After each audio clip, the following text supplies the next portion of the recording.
Do you all want to play a little bit of Dungeons and Dragons? No.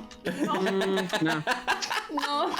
Honestly, I'm not sure at this point. There's been a lot of conversation. Wow. Okay. All right. It's fine. It's fine. I don't, my feelings unhurt, which is the important thing here. Zach, I want to punch something. Let's go. Let's go.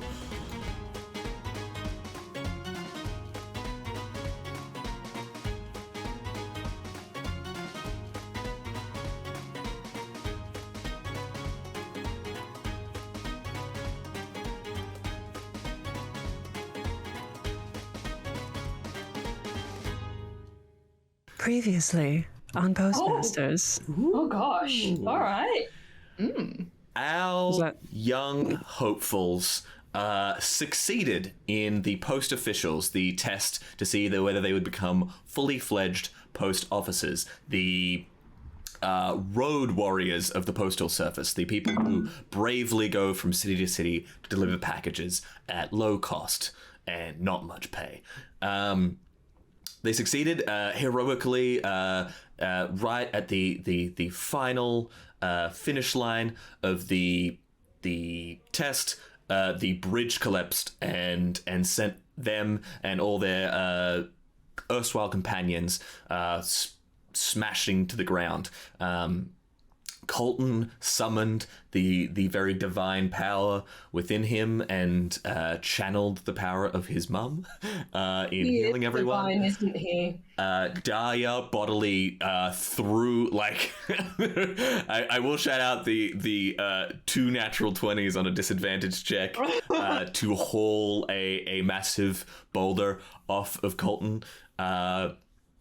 Sakwad saved Lev's life with quick thinking, and Adalia also summoned divine power through her fists and cracked stone itself. But we don't.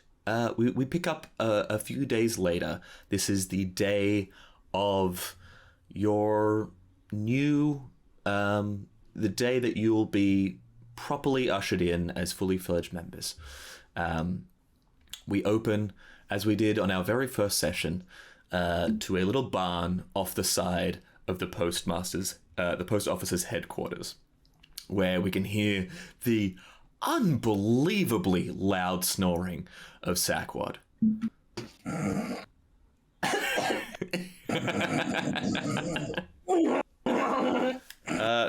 Sakwad, do you want to describe your character? We've got a lot of new pals in the chat. Do you want to describe your character for us?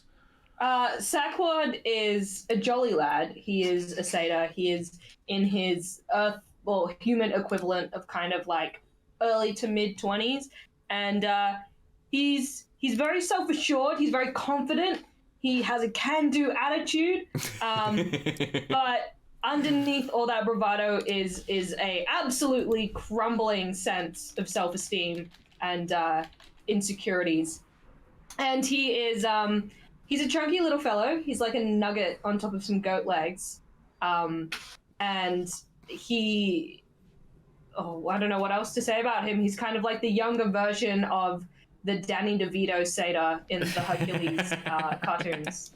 Hell yeah. And in any stressful moment, he has a 50-50 chance of flying into an absolute blind rage of just fury and fighting, or just crying. Just going to paces. Yeah, and he loves to eat. Let's see. See him slide off his bed of hay onto the ground. Gets up, pulling hay out of his mouth. Sees two, much like again our very first session, 2 notes get slid under the barnyard door. Colton is still asleep in the corner. What do you do, Sakwad? I pick up the letters and I have a little looky-loo. What do we got here? We got a note for Colton. This is a follow-up.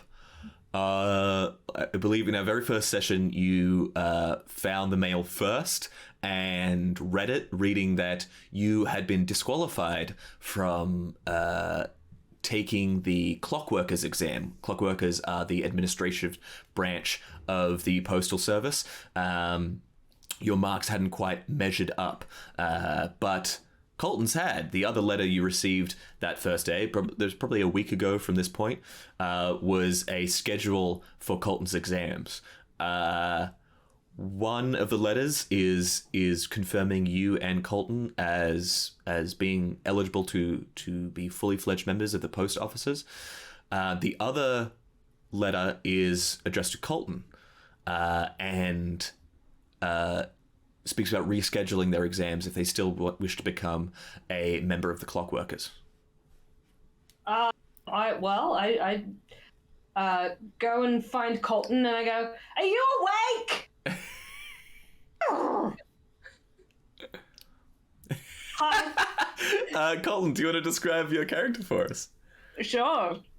I think I've thought about this a little on how to describe Colton as a character. I think if Sakwad looks like Phil, Colton is Hercules.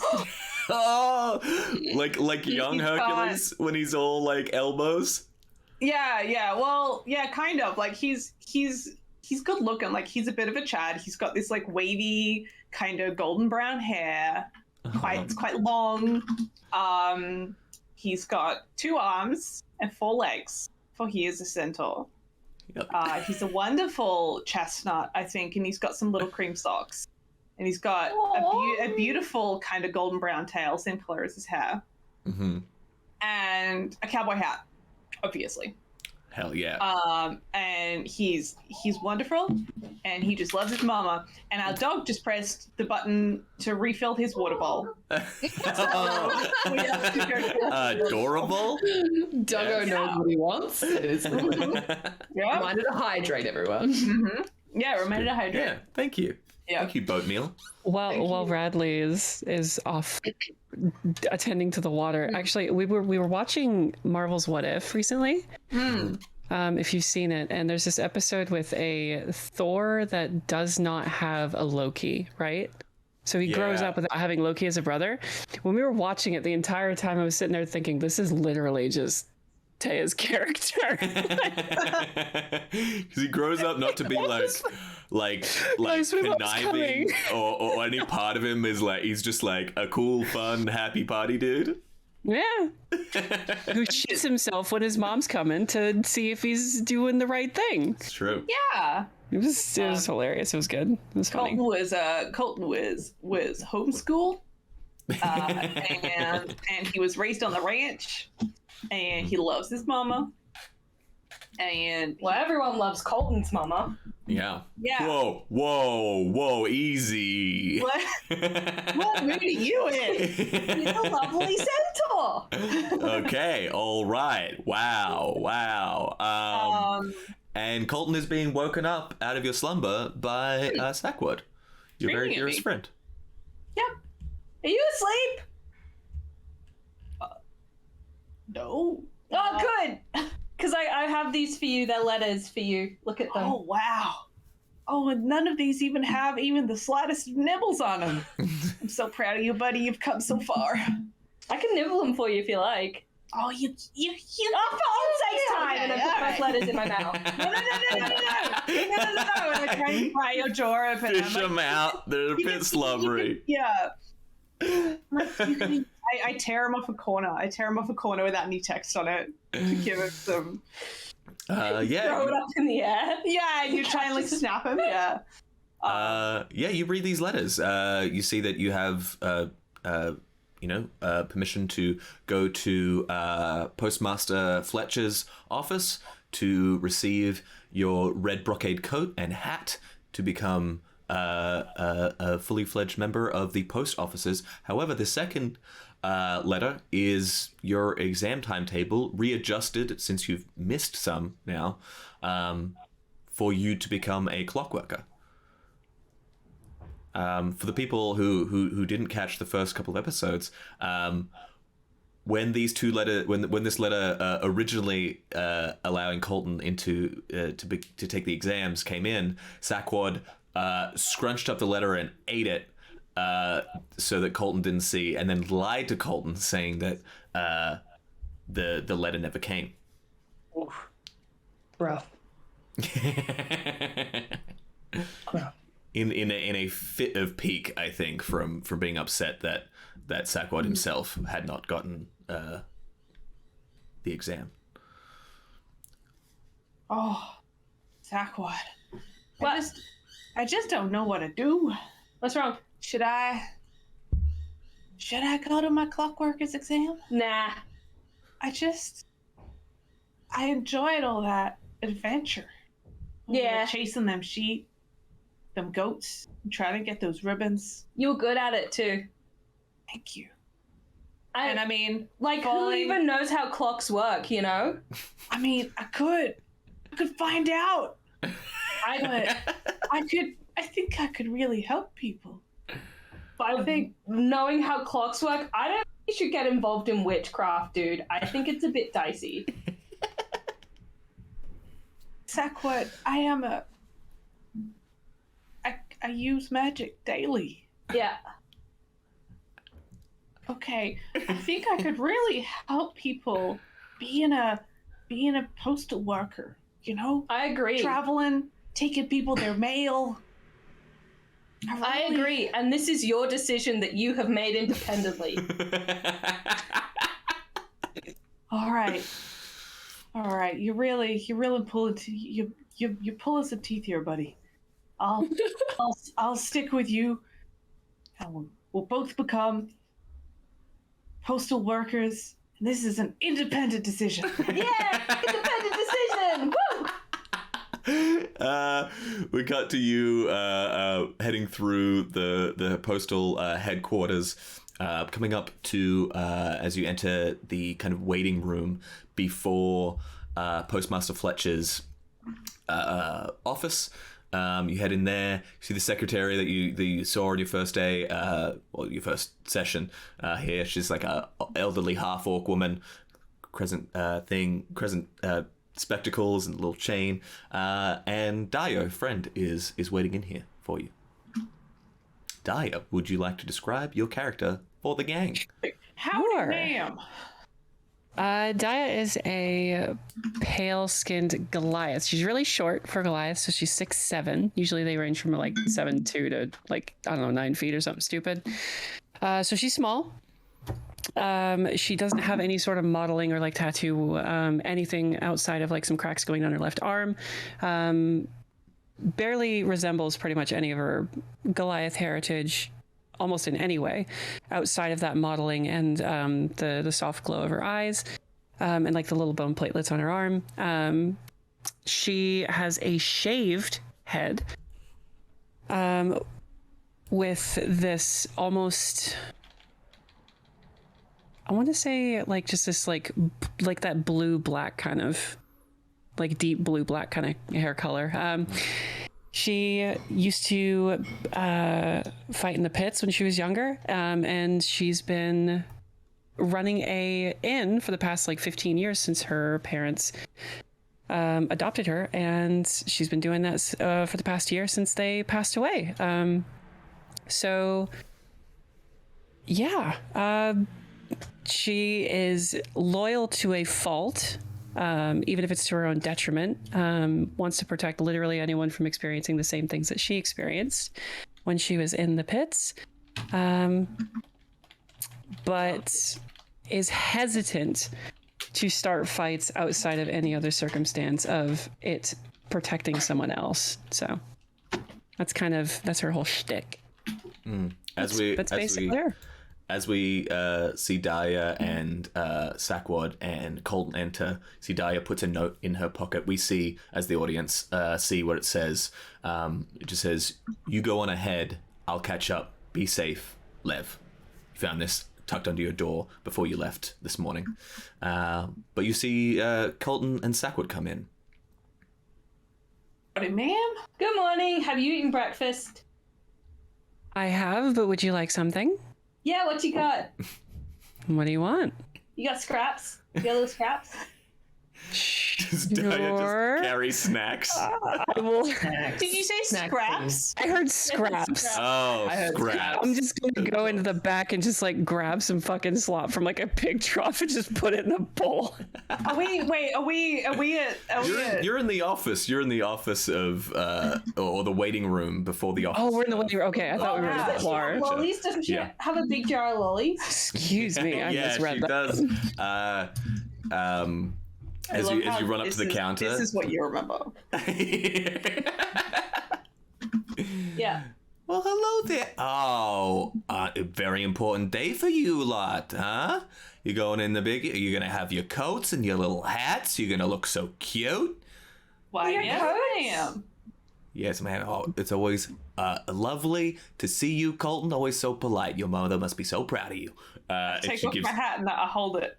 and she puts a candy in the hat. Oh, You go right on ahead now. why? Thank you, ma'am. Can I have it? As we walk off, I pass the lily to Sakwad.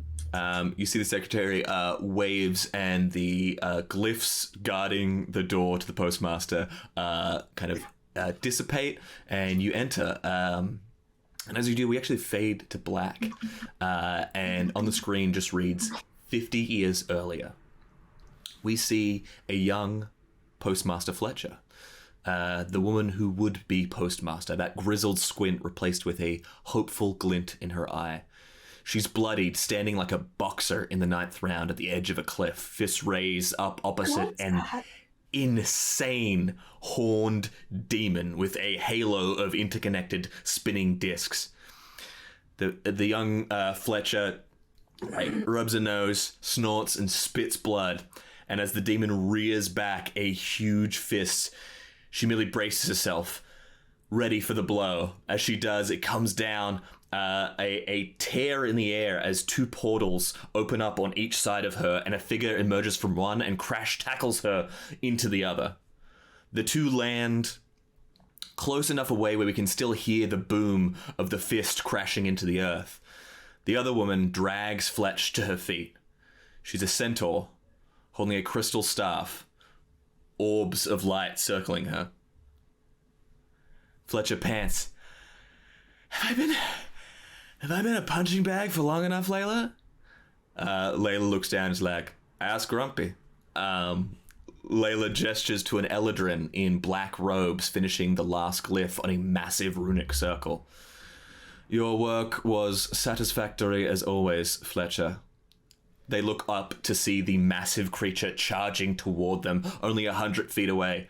Fletcher, we get what we give, right? And Layla says, and we give what we get, right, Asmodai? Asmodai is sweating over the last rune in the circle, only just finishing it as the towering demon is only feet away, and then there's the sudden wind, and everything within the circle disappears. The demon and feet, meters and meters down into the earth of rock as well, disappears in a moment. Asmodai merely looks at the other 2. I'm not doing a catchphrase. And we pull out of this memory, seeing Postmaster Fletcher sitting in her office, a much more grizzled, older woman, grey hair, transfixed at the graving on the other side of her office, reading, we give what we get, and we get what we give. As you all enter her office, she wakes out of the reverie and is like, oh, yes. Good to see you all. You're here for the... Yes. No. Bloody hell. Look at you all. You cleaned up nice, given all the adventuring you did. Reads the sign that says, we give what we get and we get what we give, and quietly hands her the lolly that Colton had given him. Fletcher leans down right near your face and is like, that's good work. That's good work, Sakwad. And ruffles your hair. All right. She opens a closet nearby and pulls out 3 red brocade coats with red buttons on them. Little engraving on each button with the post office insignia on it. It's just a hand holding a package. You can see a little ribbon is around the package. She hands them out to you. There's not a lot of... I don't go in for a whole bunch of pomp and ceremony, but these are yours. She grabs out 3 hats, dorky little post office's hats, again with the insignia engraved on them. Hats aren't necessary, but they're fun. Again, I don't like to do a lot of pomp and ceremony, but I feel like your case deserves a little personal touch. She drums her fingers on the table. Sakwad reaches his arms out for his hug. You go towards it and she just like puts her hand on your forehead, so you just kind of like, okay. She's like, no, not like that. I misread the situation. Were the jackets tailored to our measurements? Yeah, Or they fit really well. Oh, okay. Damn. Oh, do you expecting them to be? They can be just like standard issue, so they're really tiny on Daya, and Sakwad's is massive. She's like, we can get that sorted out later, I think, probably. Mine just like Colton's just bunches up really weird because he turns into a horse part way down. So it just kind of sits a bit weird. I just like the idea of none of the jackets fitting anyone. Yeah. Now, Secretary Hardish whipped this up for me, and I don't have a mind for all this spell casting or whatnot. But Fletcher clicks, and the ground kind of like shimmers and becomes translucent, and you can see down into the sick bay downstairs. And from when you look down at all the people that Colton saved and Daya threw, massive stones off. Rad, you help these people get up out of the pit as well. It's like, all of these people are alive because of your actions. Most people, when faced with a terrifying, life-endangering situation, get themselves to safety. It takes a special kind, and let me be clear, a special kind of idiot to do what you did. And if there's anything that this organization stands for, is collecting special kinds of idiots. And Take that as a compliment? Try to, yeah. It's like, look, the head of your little branch, your little team, is going to come take you now. Griff, he's a great guy. He'll introduce them to your administration team. So, unless there's anything else. No, that'll be all for me. All right. I thank you for your hospitality. And I thank you for saving people's lives. There's a knock on the door. It feels like a very gentle but very loud knock. As the door swings open and you see the massive hulking form of a rock golem kind of like crouched, looking through. You can barely fit through the door. He's like, hello, I am Griff. I am, I do not say boss because we have found that people in your position chafe at strict hierarchical structure, but I am here to give you the look around, yeah? Come on then, come. Equal. Exactly, we are all equals, yeah? He like ushers you forward, and you head through the postal service headquarters in places you haven't been before. This is like deeper into the headquarters proper. You've only really seen the dorms and kind of like the places set up for students and hopefuls to enter. This is you first enter into a massive. It kind of gives you the vibe of a library. There's a lot of packages, a lot of envelopes, letters. There is like, but up on the walls there is like kind of like pigeonholes that lead to little like pipes that hundreds of people are in this massive hall. You can hear the rustling of paper, the yelling of voices as you kind of cross this huge hallway. you can see there's these like stick bug-like creatures like running up and down the wall, massive in size, almost human size, climbing up the walls, climbing back down. People will hand them an envelope and they'll run back up and throw them into a chute. You pass from there into a smaller room, but still like rows and rows of desks and abacuses on each. You hear the clicking, almost like the sound of sand. So many people clicking, click, fills the air. As you wind through this room, you get into smaller offices where you see Griff stops you. It's like, so this is the place. This is where all the magic happens. I am going to. I believe you have already met Jason. Yes, Jason is new clockworker. He will be joining you as the administration part of your team. He will remain here in headquarters. You all have yet to meet the only other member of this little team. She is amazing, a veteran of the postal service.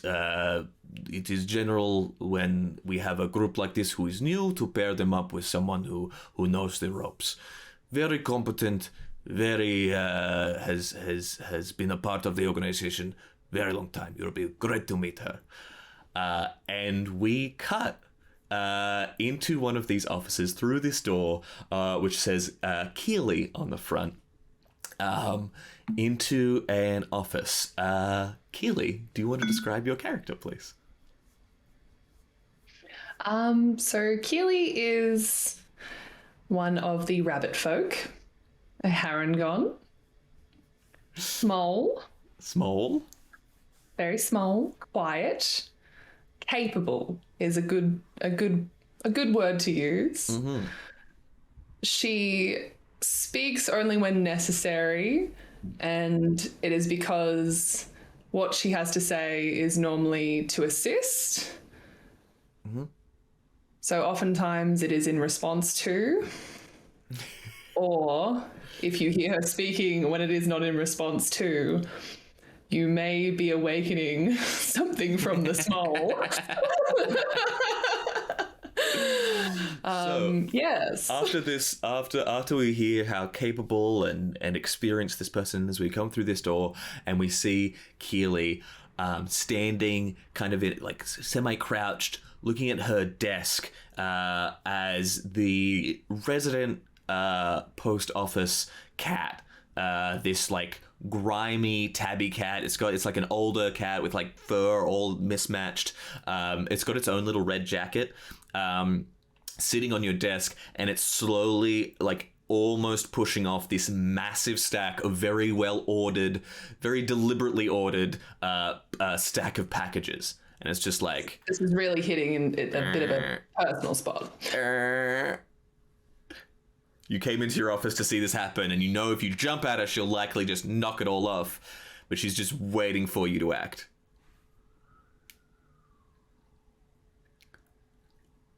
When it comes to the office cat, you have to treat her a certain way. Exactly. And you always carry treats to distract from one of the many pockets that Keeley has in her coat. You can't see. You don't even know where it came from. Yeah. It's the same with Sakwad. You're going to fit right in. Don't you worry. I have something for everybody, even before I knew that I did. And so I walk towards the desk, looking at the pile, but a hand further away with a treat. And the cat decides maybe that's a better option. Boom, and then leaps off the desk and pads over to you. It's got that like old walk that older cats have, where it's kind of like janky. It comes over and you bend down and give it a treat, and then quickly scoop it up and like place it outside. Absolutely yeet it away from the packages. There is that same.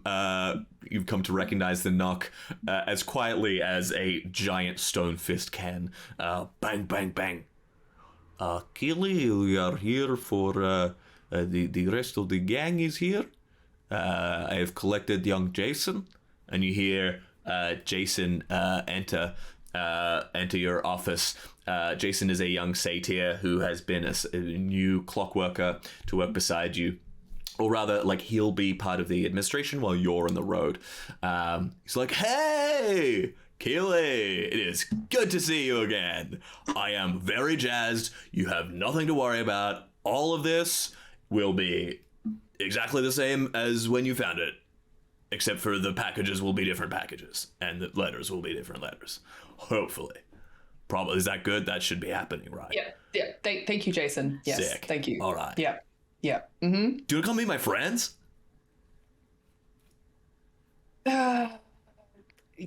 They're super nice. One of them is like me. One of them is kind of a horse. Are they? Kind of a horse. Yeah, Okay. a little bit. Yeah. I don't know what their deal is, to be honest. I never asked. All right. Yeah. No. You know what? Jason. If it gets you out. I mean, yes. Yes. Sick. Let's go. You follow Jason and Griff out to the group as you all kind of convene. Or rather, they probably usher you into the office. So you all come in. There's Griff kind of like trying to take up as little space as possible, being a hulking form of rock. And all of you kind of like pile in to the office. Griff is just like, so this is the whole gang. We call them branches here, units that we all work together. We work to make sure everything we give what we get and we get what we give. I'm not sure if you know motto yet, but that is what we say here. Little slogan, good for morale. It's good to see you. So Keely will be traveling with you. They are again veteran, know everything there is to know about postal office. Do you have any questions for me or for Keely? Are you coming with us? Yes. I'm going to be joining you and hopefully assisting as much as possible. I met Griff. Oh no! I have taken vow of a long time ago not to use these fists for anything but writing notes. Yeah. We could like hang out and you don't have to punch anything. On the road, I have found things require punching more often than not. But I have utmost certainty that you four will do fantastic. You five, Jason, you are included in this. You are an important part of the team. All of you will do great things, yeah? Sakwad, if it makes you feel any more comfortable, I'm really good at finding snacks. Bud kind of like looks at the floor and, you know, is kind of like kicking the floor because he's upset because he's like, well, you're not a talking rock. Then he hears you have snacks and he's like, yeah, okay. So a talking bunny's okay now because I have snacks. Yeah, cool. Yeah. All right, yeah. He wants to hang out with a talking rock. I mean, look, You see- that's why I worked here. You see Colton has put on his postal worker hat, and then he's put his cowboy hat on top. He's got two hats. He's got two on, yeah. You can just see the postal worker hat one peeking out. Just want to be leaning up against the door frame. Like, I haven't even gone into the room fully. I'm just kind of just watching the shit show unfold. Sakwad looks at Aren't Keely you and just says, a darling? so, like, when you said you have snacks, like, what kind of snacks do you generally have? Like, now? I mean, right now, it's cat treats because Oh, that's my biggest defense What at the you got? moment. What you got? Tuna, mackerel, salmon?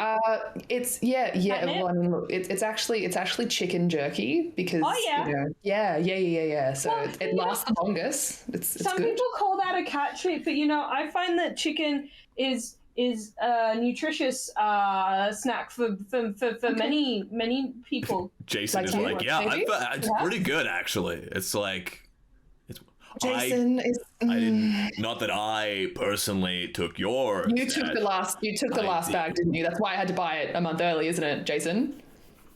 I'm sorry. Yep, that's fine. But It's I cool. was It's cool. hungry and Sakwad I gives forgot. Jason a little fist bump, like a little low fist bump.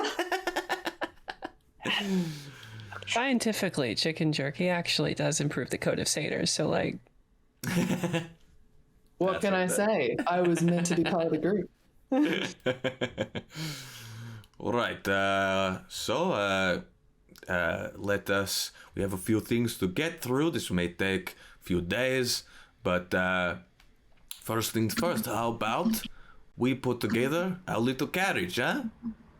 Little superstition, a little part of the process that we do here. Everyone pick their own. We pick every team, every branch like us. We pick our own carriage. Now it will be fun. You join me as he bustles out of the corridor, leaves, and like I puts it in. You need to come. You need to come, and don't leave Jason by himself. He gets into a lot of mischief. leave the door open, let everyone file out. Blood takes Jason by the hand. Yes.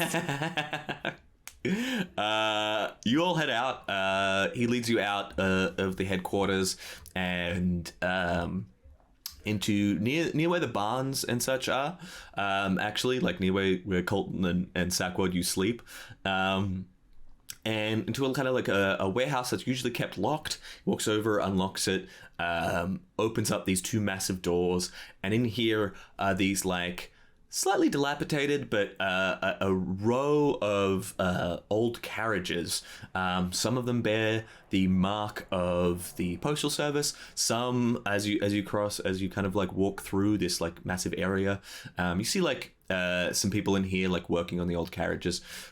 Some are like, you can tell are like probably like old hearses used for like, you know, funerary like rituals or services. There's a whole range of different things here.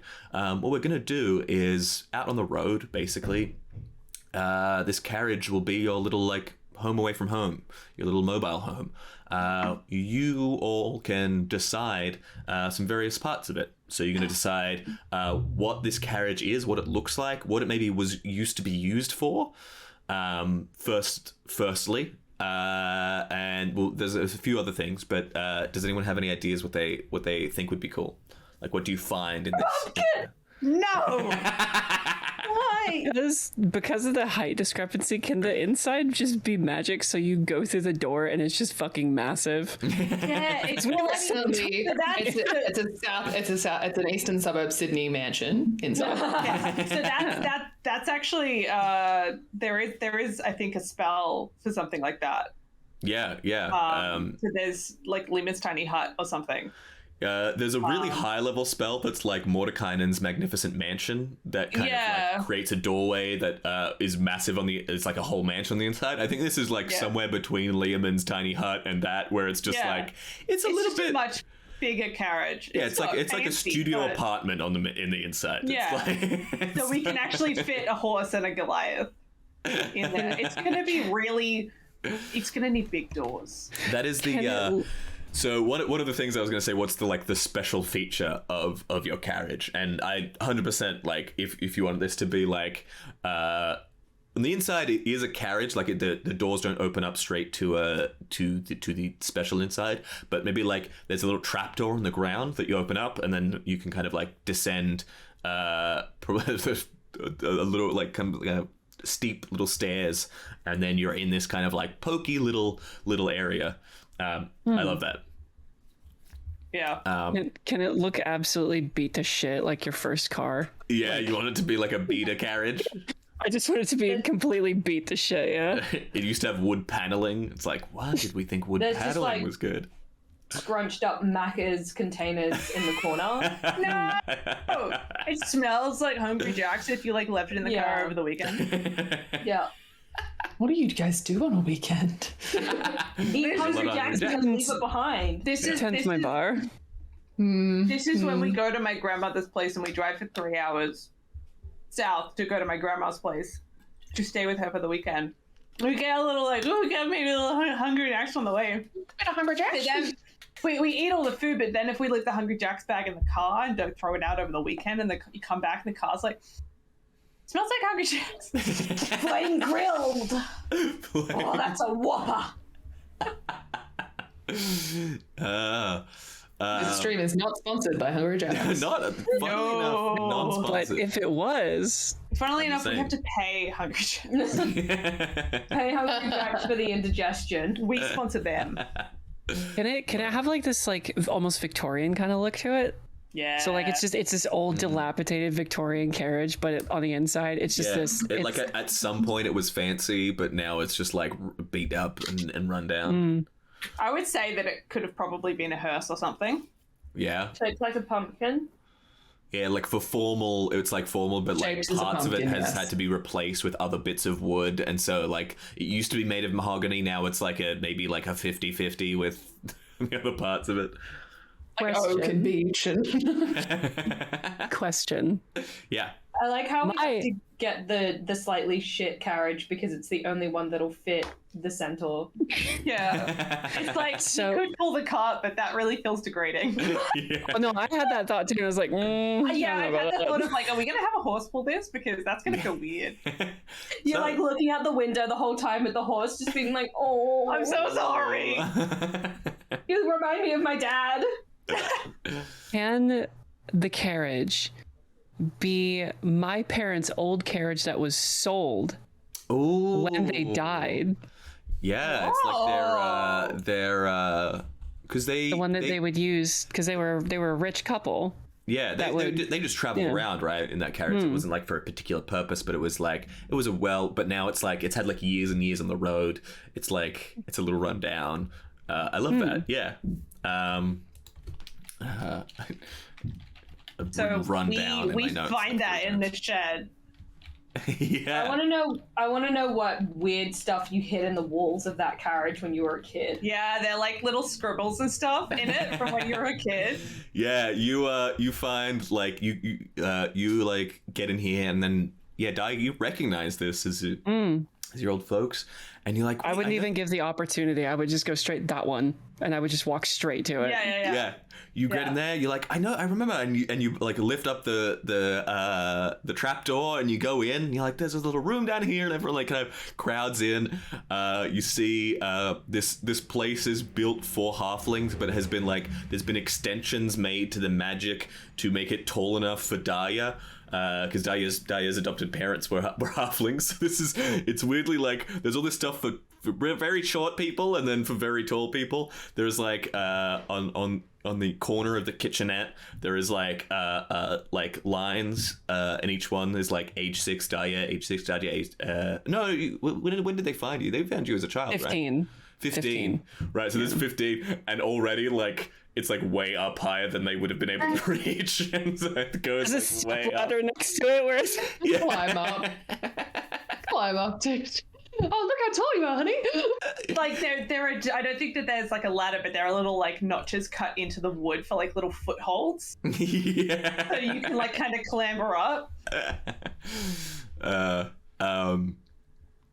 Yeah, there's a bunk bed where like the lower bed is just basically on the floor where it's convenient for halflings to get into, and then the upper bed is basically just like at shoulder height for Daya, because it's just you can just roll in. So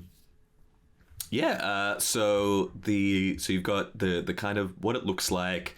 It was like, a kind of more expensive carriage at some point, but then it's years along the like traveling around, has bits of it has been replaced, and it's got this little special feature of a little room and kitchenette on the underside. The third thing to make a decision on is what it is being pulled by. Griff takes you over to their stables. So Sakwad and Colton, you had one kind of thing, stables to yourself. There it extends though, and there is all manner of creatures. Big horn rams and all these different like larger versions, small versions of large creatures, bunch of different stuff that could act as creatures to pull your wagon. Big decision. I would feel comfortable if we did not go with the horse. I almost think Sounds that maybe good. we should go with like an eagle. No one's into it. That's fine. Do we think that we could potentially get some I mean, I options feel from like these I apps so we might don't end up with become a prey. Yeah, remember, we'll get you do to have run a in rabbit, front like- of the eagle. Yeah. Right, okay, yeah, sure. Yeah. That's so much better than one of you guys pulling the carriage. Yeah, okay. You find bighorn sheep. You find lizards, like these long-limbed kind of like geckos.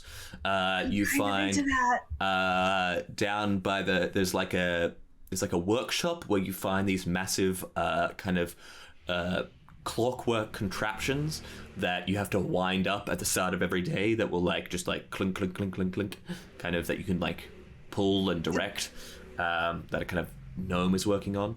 Do the geckos have sticky pad feet? I was gonna say, can they drag it up a wall? They do, but they wouldn't be able to drag a carriage out. The Okay, carriage doesn't have alright. sticky feet, you know? Okay. All right. Can we get a stronger gecko? Yeah, that might be a thing you could look into in the future, having sticky wheels that could go up a wall. I would say Is a gecko covered in sticky slime? No, they that's just kind of have newts. reptile skin. Oh. Yeah. I think you're thinking of like a newt and a salamander. Yeah, or like a Is what axolotl. they- yeah. Axolotl's kind of slimy. Yeah. No, I say we go for a big lizard. Maybe not one that eats small mammals. I think maybe one that's a little more insect based. I just want to Because I was thinking, I'm like, yeah, Komodo dragon. What are you laughing? takes snaps at Keely. Immediately tries to eat the tiny prey. Not Yeah. gonna appreciate it. We Not have gonna two bite-size party members Yeah. Yeah. to a gigantic lizard. I think maybe we should go with an Mole. herbivore of some kind. A mole is a Protect the good small. idea. Can we have a giant mole? Yeah. Ooh, that's fun. Yeah, like in I'm into it. okay, this is very niche. Like in City of Ember. There's another Does thing. anyone remember that? It's like this underground city, and it's these two kids who realize that they have to get out, and they try and find a way out. But there's one point in the movie it's really scary because I watched it when I was a kid, and there's this giant mole, and it's terrifying, and I want one of them. What's the one where there's a giant mole and it has a really great sense of smell? It's not Saga, is it? Saga doesn't have a Yeah. Avatar: The Last Airbender. There is one in Yeah. Avatar. There is one in Saga. Yeah. Either What about a really Choose who big the earth. turtle? I'm like, What about a really big turtle? It's like Slow, one massive slow. turtle. Like a that- tortoise. slow, Yeah. slow. Or a Do you know how many tortoise. people Tortoises are complain not about slow. Osprey already? Tortoises Tortoises are are not fucking slow. horrifying. They will run. That's true. I Something have seen tortoises running around. Giant wombat. Ooh. It's durable. But you can leave a Oh. little Yeah. fruit Oh, to a it's durable. turtle. How good would that be? Oh, wombat. Yes. Or a giant moose.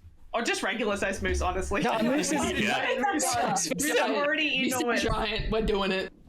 There could be a moment where something happens and Daya has to take the moose. So Someone said dragon turtle. What is that? oh, Clavicus is coming in with the good ideas. What's a Dragon turtle? Dragon turtles are fucking rad. You can Google dragon turtle. They're kind of like Or considering the season 8 reindeers. in D&D, they're massive, good. massive creatures, but they wouldn't be that Maybe big. a This would be baby? like a little Oh baby wow, dragon they turtle. are. Oh, Like a toy dragon turtle. a toy dragon. You did say miniature versions of creatures. Yeah, I mean, true. They do look. As long as it won't eat us. They do look aquatic and very carnivorous. Please protect the Maybe. small. Well, maybe what about a dragon tortoise? Yeah, instead of a dragon. I do like the idea of a mole though. I will defer. I don't know. Do we want dragon turtle or do we want it's the dragon turtle? By the way. Someone's like, Zach, you're in trouble mole. getting 4 characters to agree on a creature. Yeah. Yeah. I think a dragon Be the turtle rest might of the be a good session. idea. As long as it doesn't eat any of us, I'm happy with whatever. What about like? That's all I want. What if there's like a land variety, which is a dragon tortoise, not a dragon turtle, and it's herbivorous instead of it's so one of the things that a dragon turtle does is has like a steam breath attack. I like the idea that it steams its greens, like that this dragon tortoise. Or it attaches itself to some sort of locomotive that uses steam power.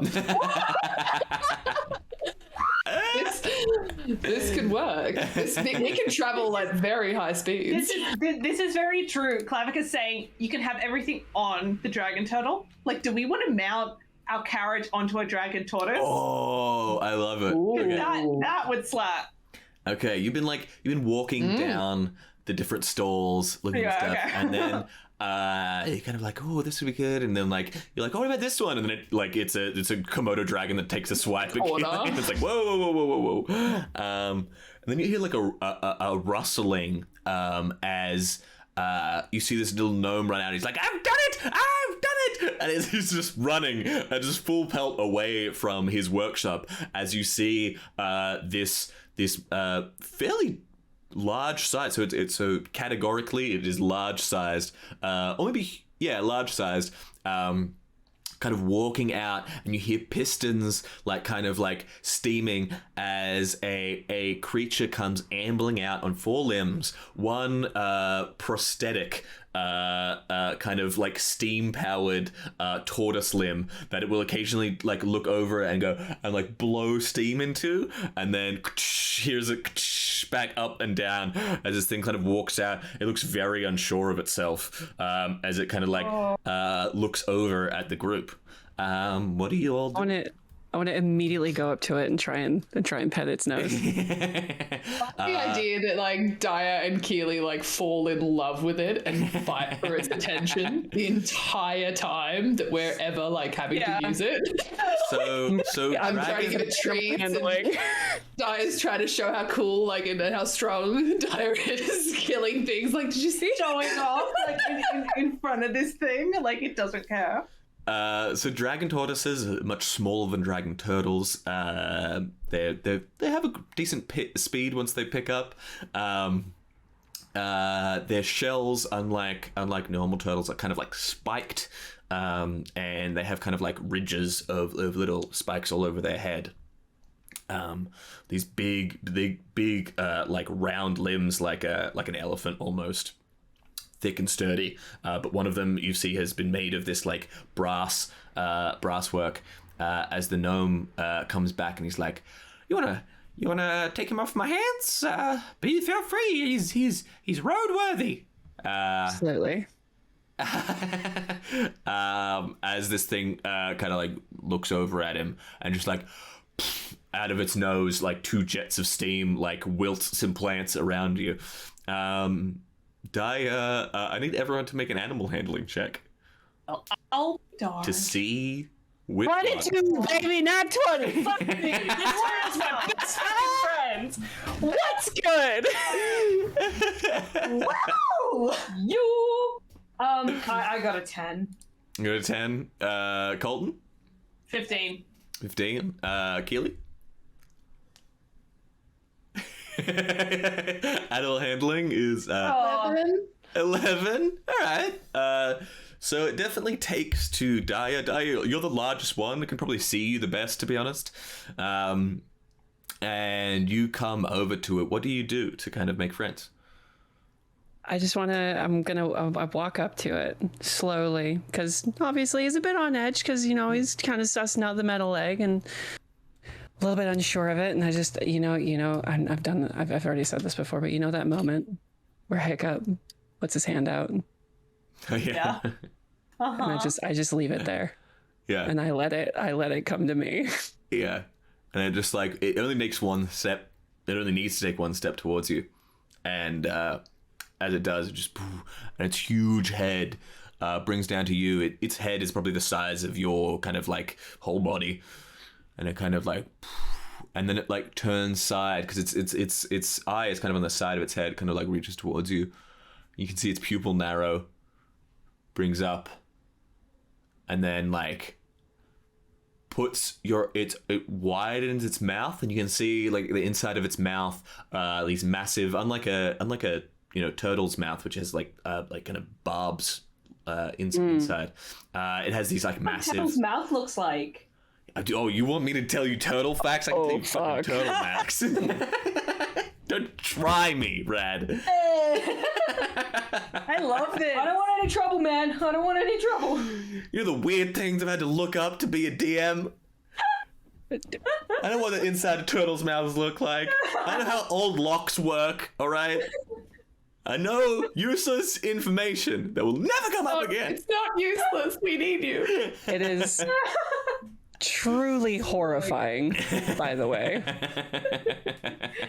It has these like massive like kind of ridges of bone that it used to grind up like greens and such. And as it opens its mouth, it just puts your whole arm in its mouth. It doesn't bite down, but it definitely kind of like grinds a little bit. It's gonna, and then spits you out, and then sits down on its shell and pulls its like little limbs in. And you all can kind of like approach and like say hello to it, and it just kind of is looking out at all of you, safe and secure, but definitely allowing you all to come close and kind of like pat it and say hello. Oh my gosh, I love it. It needs a name. Well, ain't you an ace? Oh. Does it have a name already? Does it have its own name? It doesn't have a name. And it can be the gnome, while a talented mechanic and engineer, not a biologist. So probably doesn't know if it's a boy tortoise or a girl tortoise. That is up to everyone. Well, I'm not going to look. I'm gonna stroke its head and like stroke its shell and be like, well, ain't you an apple pie order? Is that its name, Apple Pie? Oh no, like Yeah, let's name it Apple Pie. in apple pie order is in like top Nick. Oh right, that's so cute. Oh, okay. I was gonna say we can call it Nick. I want to call him. I'm sorry. I want to call him Donatello. I love that there's an apology at the start there. Yeah. And then the sip as well. They're like, you can't say anything Look. while I'm sipping my water. I'm wanna call him down with Donatello. Donatello. I'm down with Donatello. Donnie. Donnie, for I like sure. Big D. Big Donnie energy. Vitamin D, D money. I'm into it. I love it so much. All right, fantastic. Griff is like, fantastic. You have picked your. We will have fixed your carriage to Donatello, Donnie. Overnight. Come back in 3 days. I will have your first delivery to make. It was good. I just want to be laying on Donnie's face. Like I'm just laying on the the top of his head, like just hugging him. I just want when she falls asleep on his belly. Yes. exactly. You're all free to go. Do your business before you leave town. It might be some time before you are back. Feel free to stash. Every morning when I wake up and before I go to bed, because you don't want to be. Not that kind of business. Oh yes. Sorry, I am unaware of excrement. I do not know. You have to come with us. I know, as I said, you seem well on your way. But all of you, feel free. You have nooks and rooms within the headquarters yourselves. That the Secretary Hardish will be more than happy to show you where your rooms are. You can store them here. They will be available to you through the means of magic in other cities as well. Otherwise, yes, feel free to see to your affairs. Except Sakwad. Yes. Okay. You, Yeah. my little friend, as he crouches down near you, you have a debt to repay. Oh, Thank you. Thank you so much. And we transition from Sakwad, his little hat and his little coat, into wearing an apron and standing in the cable car station. Oh my god. Is it because I peed? No, it's because you cut the cable. Everyone cut the cable. It was a group effort. Technically, you were the one that severed the cable. Oh wow! Wow! I actually used a Just mending, I saying. actually used a mending spell, so Yeah, if anything. So in our very first session, the gang were on a cable car that had been sabotaged halfway up the mountain. They realized this, cut the cable to swing down to safety. However, destroying the cable car and crushing a huge amount of the machinery and such that went into making this. The proprietor famously didn't have any insurance, but as a make good, the postal service has issued forth the Sakwad to help with repairs. Sakwad, have you roped into anyone into helping with you? I think Colton probably offered. Colton just came along anyway. Yeah. Colton's just there to help. As always. I'm just imagining a lot of like Sakwad trying to push something or, you know, do any kind of like heavy physical labor and Colton just coming in and doing it for him. Yeah.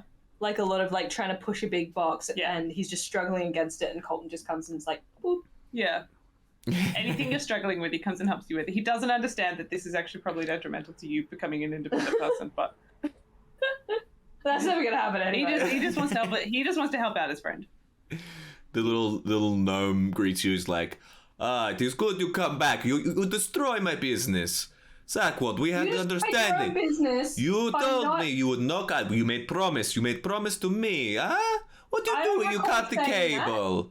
I don't recall saying that, and what I do recall is telling you that you should probably have insurance, and I just think it's funny that you chose not to Oh, get insurance. do you have insurance, huh? I have insurance, yeah. I have insurance. What kind of insurance do you have? You are a tiny little goat man. That is big talk from a garden ornament.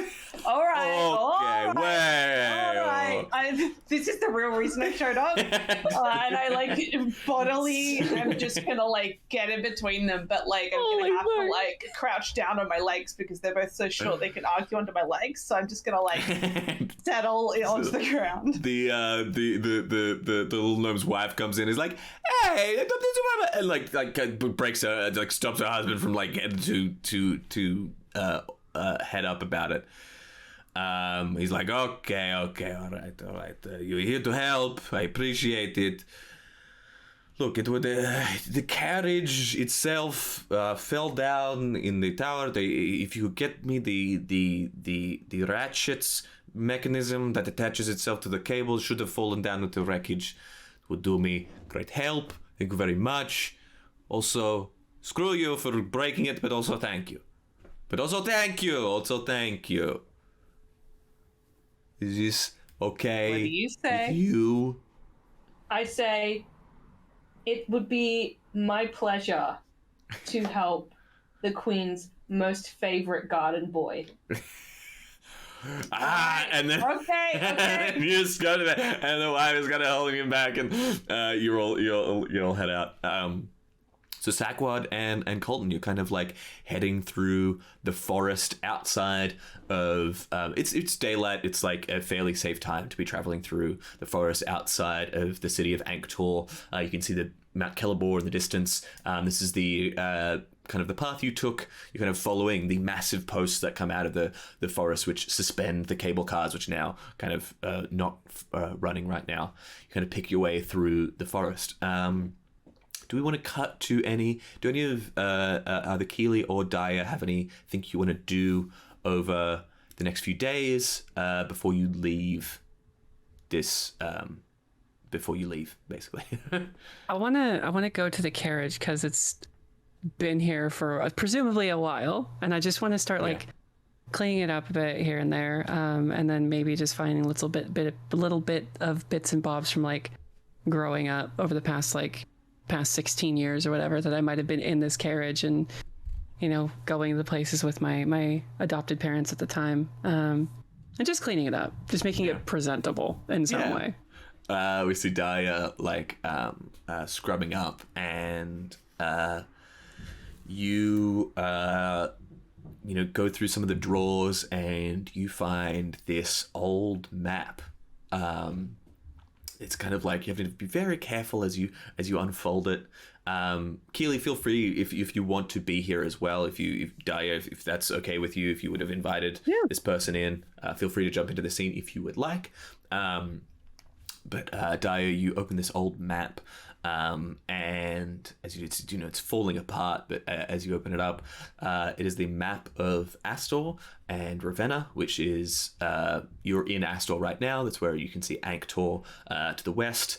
It kind of the kingdom kind of spreads out to the east and then loops around, and you can see the down to the south.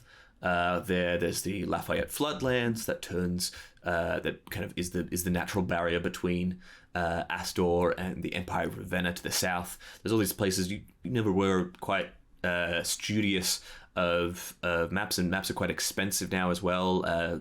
The world has gotten a lot more dangerous in the last century.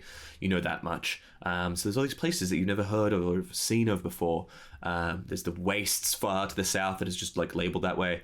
There to the north of you, there's the Killable Mountain Range, and then further up north, there is what seems to be like penciled in a later addition to an older version, an older map, is the Gate of Jotunheim.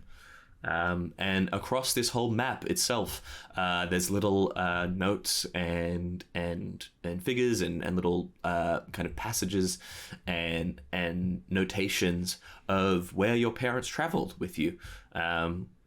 The different places they visited, the places they liked, the places they didn't. They have a lot of good things to say about city of Zanya near the Lafayette floodlands. Not a lot of good things to say about the capital of Astor, which is merely just referred to as the capital. I want to grab the dining room table, which I imagine is this big oval, right? Yeah. I want to put it in the center of the room, sit crisscross underneath it, grab out my my coin book, and just go through page by page, trying to map out where all of these coins can be found all over this place. Yeah. So that I can do what my dad told me to do and fill the book and chart out a way to go about doing just that. You chart it out. You see that the Gate of Jotunheim is pretty far away. I was going to pull you into a scene of you, because I know that was one of your questions about that coin was to the Postmaster, and if you wanted to maybe question anyone about that, you could go to Griff as well. Yeah, I would imagine that's something I would do post this. That's something that I wanted to do because I wouldn't imagine this would take very long. Maybe like an afternoon, and we have like a couple of days to do this, right? Yeah. So you spend the kind of day mapping out and flipping pages, and you kind of like look all across the map and kind of mark out where you'd like to go, ideally, where you'd need to go to kind of fill all this out. And there's places that aren't you can't see on this map that are in the coin book. Places that are filled in already by your adoptive parents' travels. But we fade from there back to Colton and Sakwad making their way through the forest, and you eventually come upon the smashed carriage that you dropped so unceremoniously from the sky. I'm gonna run to the bathroom real quick. Yeah.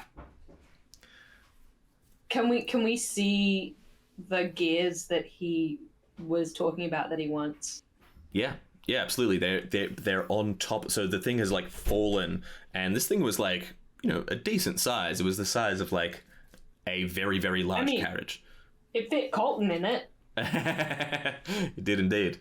So it's kind of at the top, but this thing is like kind of crumbling and precarious.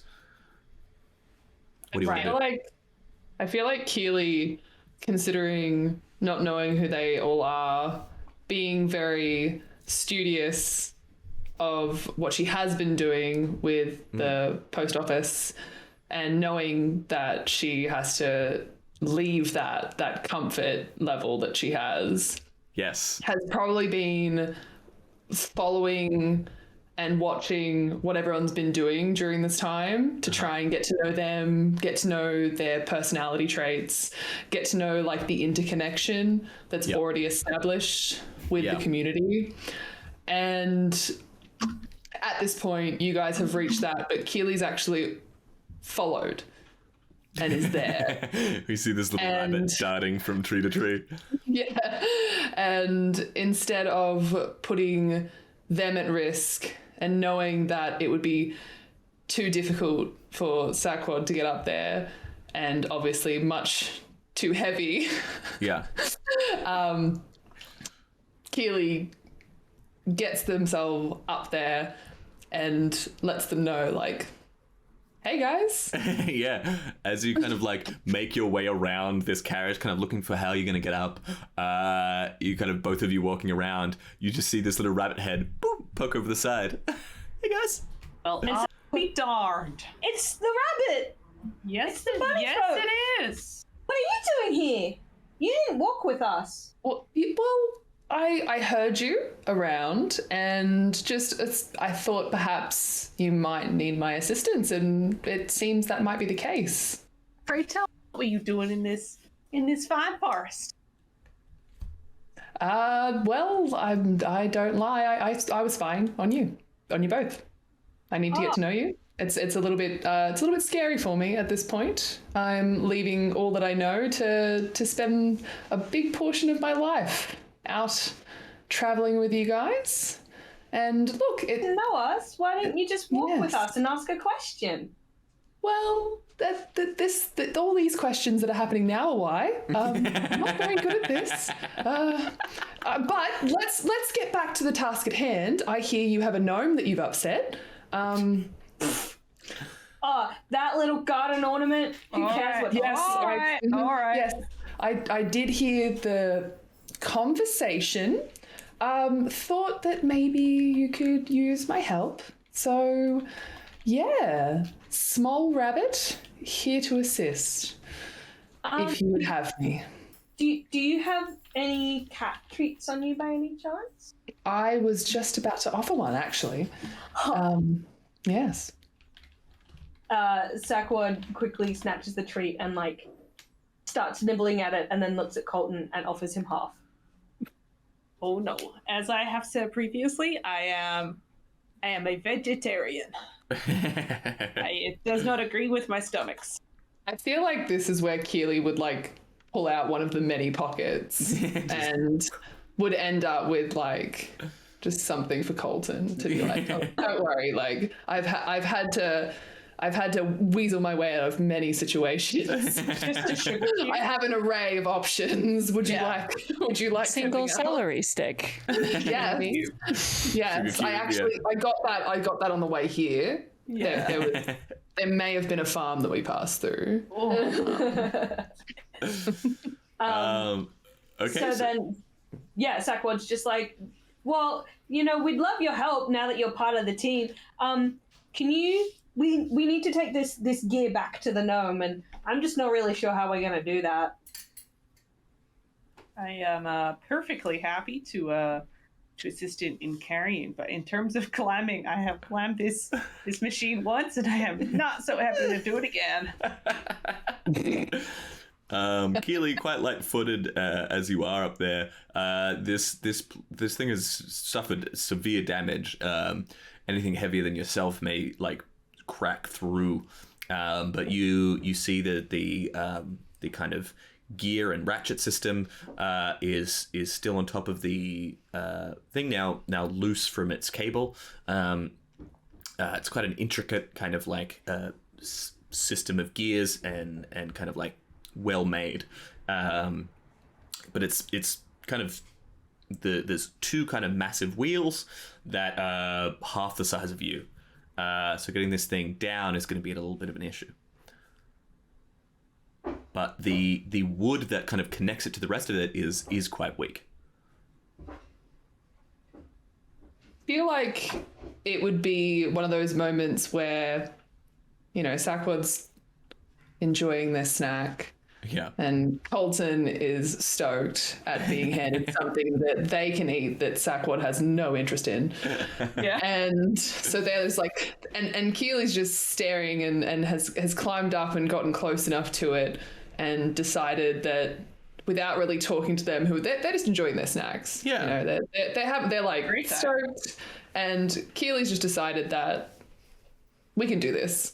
And starts to tinker with removing it from what it's stuck on to try and like really categorically take it apart so that it sort of slowly inches along what it's still stuck on to get closer and closer to the ground.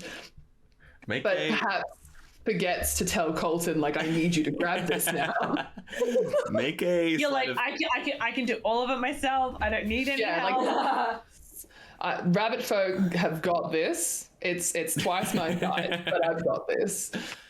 I think make a sleight of hand check to see if you can carefully, easily kind of ease this down. Okay. 15. 15. You kind of loosening up corners of it, and as you do, it creaks and then slowly hear the like wood splinter, and it breaks and falls through the carriage itself and lands, bounces off one of the cushioned seats and hits the ground. Doesn't seem to be damaged, but it's inside the carriage now. You know, it made an awful. Like Keely's like still up there, like ears pricked, like hair standing on end, eyes wide. Did it work? I like the idea that any sharp noise at all or anything that could potentially spook you, you're like a rabbit in headlights. Yeah. You immediately just like This will become a theme. Inside the carriage, is anyone like climbing inside the carriage? I am. Yeah, I'm focused on snacks until I'm asked to help. Fantastic. Wonder if Sakwad maybe thinks I've dropped snacks in there. Like, Yeah. Ooh, big snack. Sakwad also pricks up, but he doesn't really like remember what is going on, and sort of just so like focused on the scatters chicken over. jerky. Yeah, Yeah, there is sort of like instinct one mode. thing on your mind, Sakwad.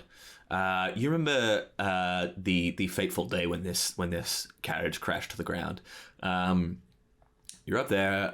Fires started burning from under the seats, and you, doing a thing that you've done many times, opted to piss on said fires in order to douse them. And It was a good plan, and it should have worked, but someone decided that it didn't. exactly. And it always works. It always works. Your piss many times has doused the mightiest of flames, and yet it didn't. And it has bugged you ever since. Magic fire? What do you want to do? I want to pee on the wood.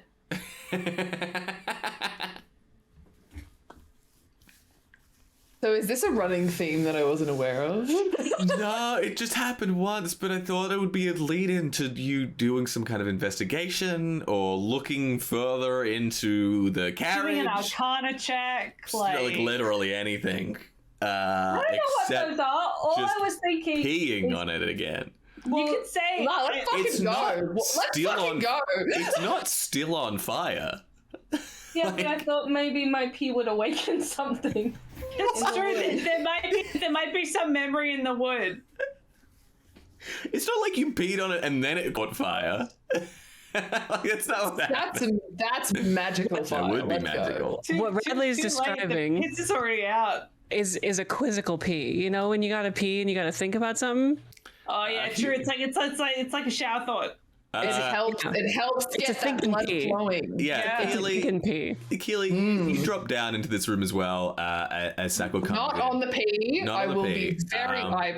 You're kind of looking around the thing, Don't the wear big heavy pants. machinery, trying to like think of ways to hoist this out, and then you hear as you turn, and Sakwad is just like pure intense look on his little face, but just peeing into the corner. Sakwad. I'm not looking. I'm not. Is there anything I can help you with? I love this. You're like camp counselor for our group. This is Oh, amazing. she's picking up what I'm putting down. Oh. Do you know anything about magic fires? Should we roll for Arcana to see if I can answer that? You know some have about no that, idea. it's a very broad there could be question. that. Yeah, we need to probably just anything specific that I can answer. Well, And are you still peeing at this point? yeah, it's still going. I had a big okay. drink before we left. Cool. Cool. Continue. So when we were here last, and the carriage was on fire, and everything happened, and I had to cut the cable, and it fell. It was on fire, and I peed on it. I peed on the fire, and I peed a lot. And you can see I have a lot of pee in me, Yeah. Mm-hmm. but the fire didn't go out. And Did I you don't know. miss? Did I miss? Oh, I never miss. Okay. See? And then Sakwad writes his name in cursive with his feet. It's like beautiful cursive. Yeah. Pristine. The calligraphy is to die for. So good. Magical fires that are not tamed by piss. That is definitely something that I might have missed studying at some point. Maybe. Basic things you would know were that, magical fire is usually harder to douse. So if this was magical fire, then, but if, from what Sakwad has said, like if it just sprung into fire halfway up, that must mean there's some kind of magical. There should be some Sort kind of of mechanism. Yeah. Some sort of timer was attached to it. Yeah. Some sort of something that triggered it to happen at the time that it did. Yeah. Make What has a now stopped peeing? make a Arcana check. For Good to know. Good to know. Good to know. All right. 22. 22. You know that this must be glyph work. If it was done purely magically and not via any kind of mechanism physically, it would have to be some kind of glyph, which is pretty high level magic. So knowing how big it would need to be, where it could be hidden, you start looking around and you look under the seat here. And under the seat, because it's all partially burned out, but under the seats there is this like perfectly unburned circle here. That is kind of like carved into the wood itself. So what that would suggest is either someone being after the group. It seems as though perhaps there is some bad blood. Someone's after, us now, as I'm part of the group. Mm-hmm. Or perhaps after your gnome friend Yeah, and his business. He is pretty crap. I heard much worse said, but yes, okay. I think that Colton at this point has. Is there any way that he could have found a way up so that he could see through the window? Yeah, you're kind of like talk. you're tall enough so that you can just like look through the window. It's like kind of off to the side. The whole building is kind of like like tilted. But you kind of come up to the window and be like, hi. like drawing like little hearts in like my breath.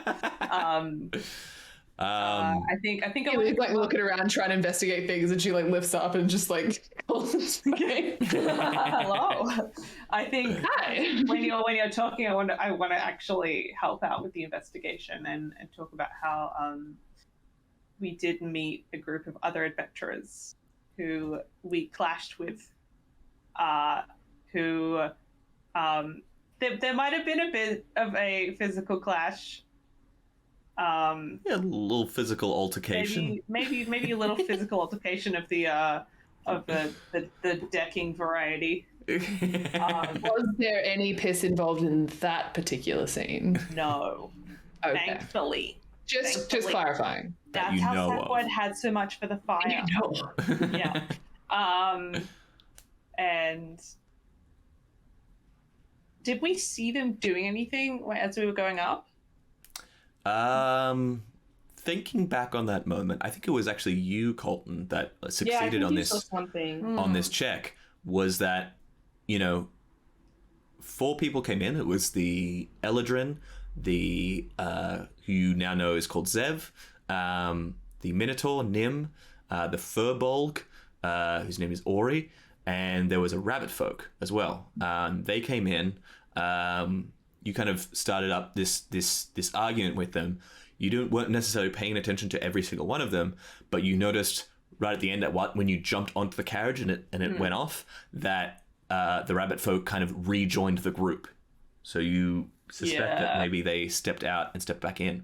As Colton, you're describing this scene, however, and these people, Keely, you're pretty sure it could be them. However, like glyph magic like this to hold a spell, which would cause this whole place to go up in flames, and 4 of them as well, would be pretty high magic, pretty high level magic that maybe these people aren't capable of, or it would seem outside of.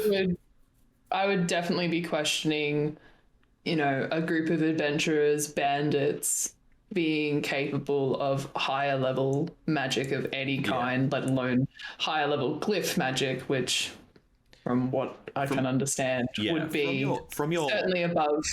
Yeah.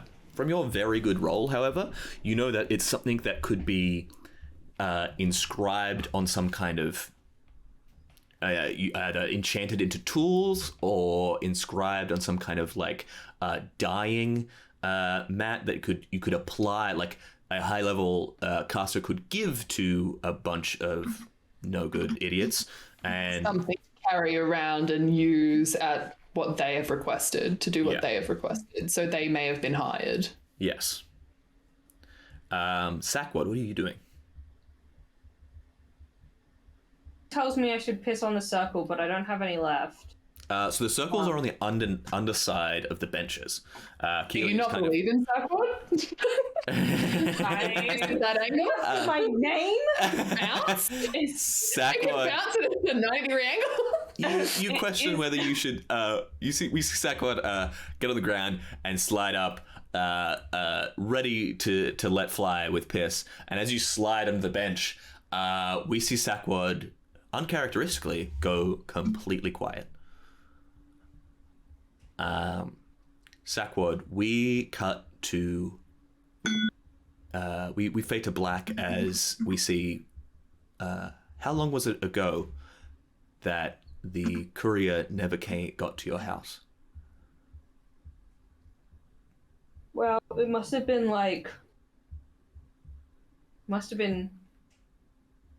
not yet 2 years. But Sakwad doesn't really remember anymore the exact timing. But he would guess not yet 2 years. Yeah. We see up on screen 1 and a bit years ago. Not quite 2 years ago. It's raining. We see a slightly younger Sakwad staring out of a smaller house on the outskirts of Anktor, looking out. There's coughing, like fevered coughing from further within the house. Sakwad looks back worried. He's waiting. He's waiting on a very important delivery to arrive at his house. It has to come, and it has to come soon. However, as the day turned into night and night drags on, it hasn't arrived.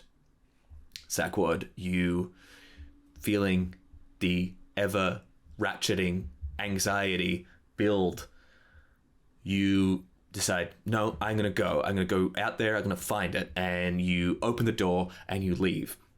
You walk around and you walk for minutes, turns into an hour, and you don't find the courier, you don't find the post officer, you don't find the package.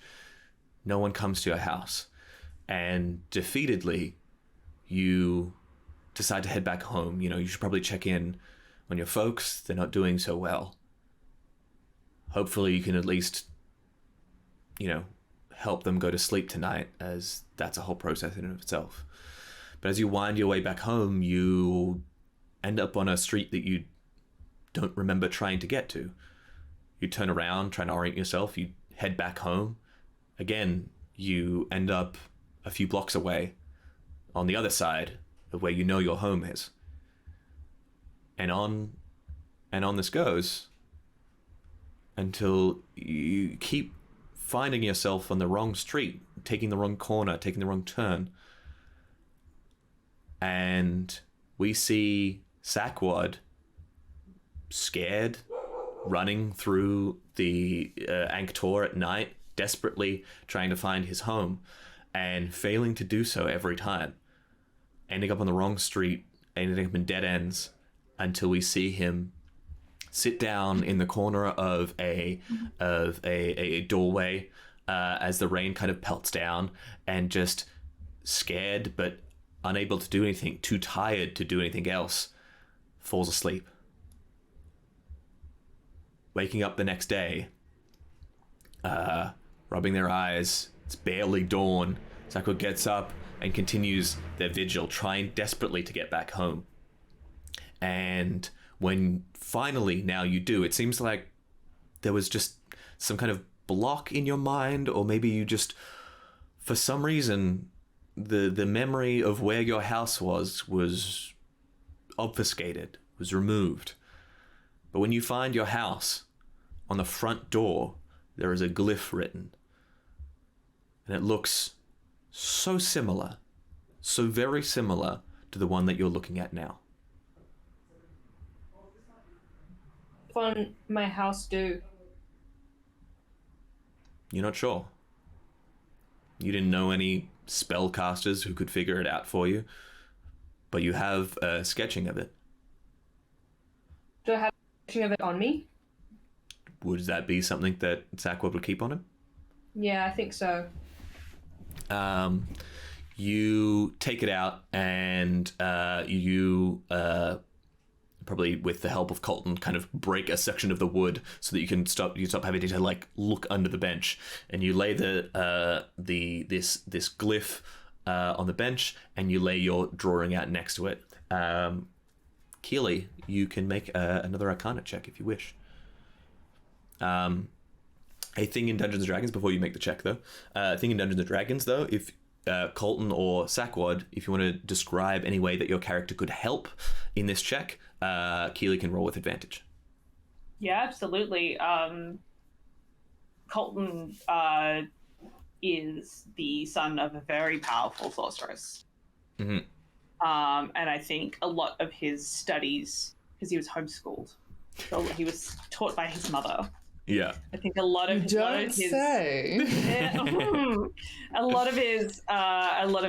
homeschooling would have been about would have included potentially glyphs or magical spells or ways to protect himself, because I think his mother was just very protective, and so I think she would have taught him things to look out for, potentially things to be cautious of if you came across it. Yeah, like, look, Colton's not very smart. He doesn't have any +2 intelligence. but your understanding is kind of more intuitive of magic, I think. Yeah, so I think potentially he could help be like, it's in this direction. He would know exactly what it is, but he'd be like, it's this vibe. Yeah.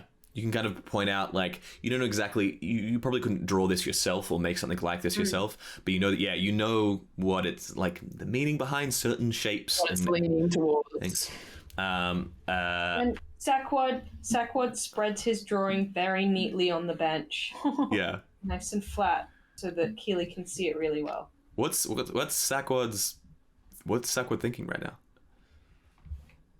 Sakwad doesn't know what it did, but he knows that glyph hurt his parents, and he's worried, and he's a 50-50 chance of crying or getting really angry. Do you want to roll right now, or do you want to roll after? Okay.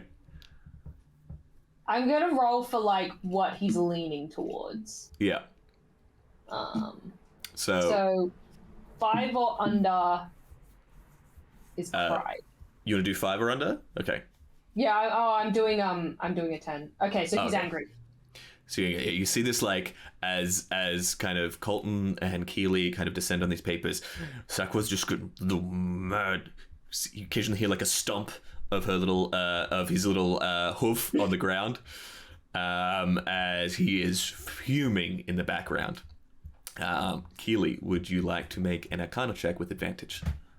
Yes, and I also feel like whilst Keely's standing there looking at these papers, like, being that she has like that instinct, she can feel like this rage building, and like her hairs are lifting, and she hasn't quite realized that it's Sakwad. Yeah. And so she's real tense, like, is someone watching us? Like, so she's getting all these extra vibes because she's not really been out in the field much recently. Yeah. So all these extra emotions that are sitting in this carriage with her, she's not sure how to, but she hasn't turned around yet because she's so focused on these papers, but she can feel it, and she's on edge, and like hairs on end, and that rabbit in headlights look is happening again. Yeah. All right, so roll with advantage. Yep. 21. 21. Wow, good roll. So you know 2 things, or a couple of things rather. You know that these 2 glyphs didn't do the same thing. However, the similarities between them, there's kind of a certain, and maybe this is where Colton comes in, because Colton, you would have noticed this with your mother's spell work, like this, that it is like the same signature, right? It is in the same kind of the same maker's mark, magically speaking, is on both of them. That while they did different things, you suspect that what Sakwad's glyph did merely obfuscated the location of whatever it's placed on.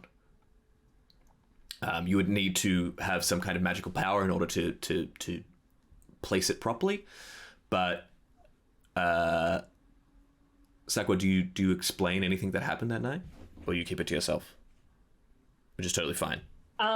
What have they told me about the glyphs? That this glyph, whatever it was placed on, the location would be incredibly hard to find again, even if you had intimate knowledge of that place.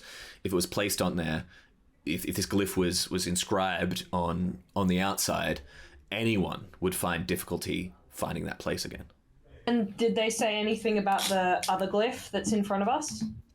The other one just seems to be a pretty standard ignition, like fire glyph. And we reckon they're by the same person? Yes.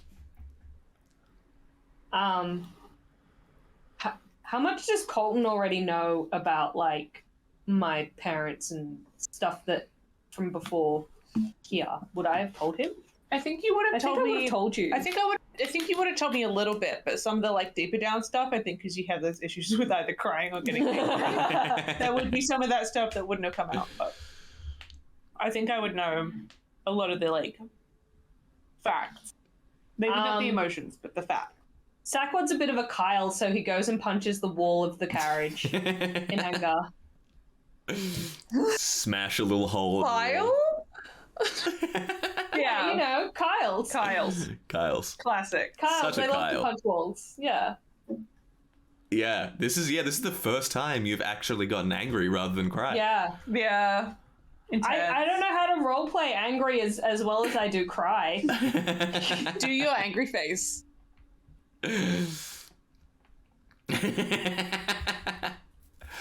And we fade away as Sakwad comes to this realization: whoever meddled with them is the same person who meddled with their parents.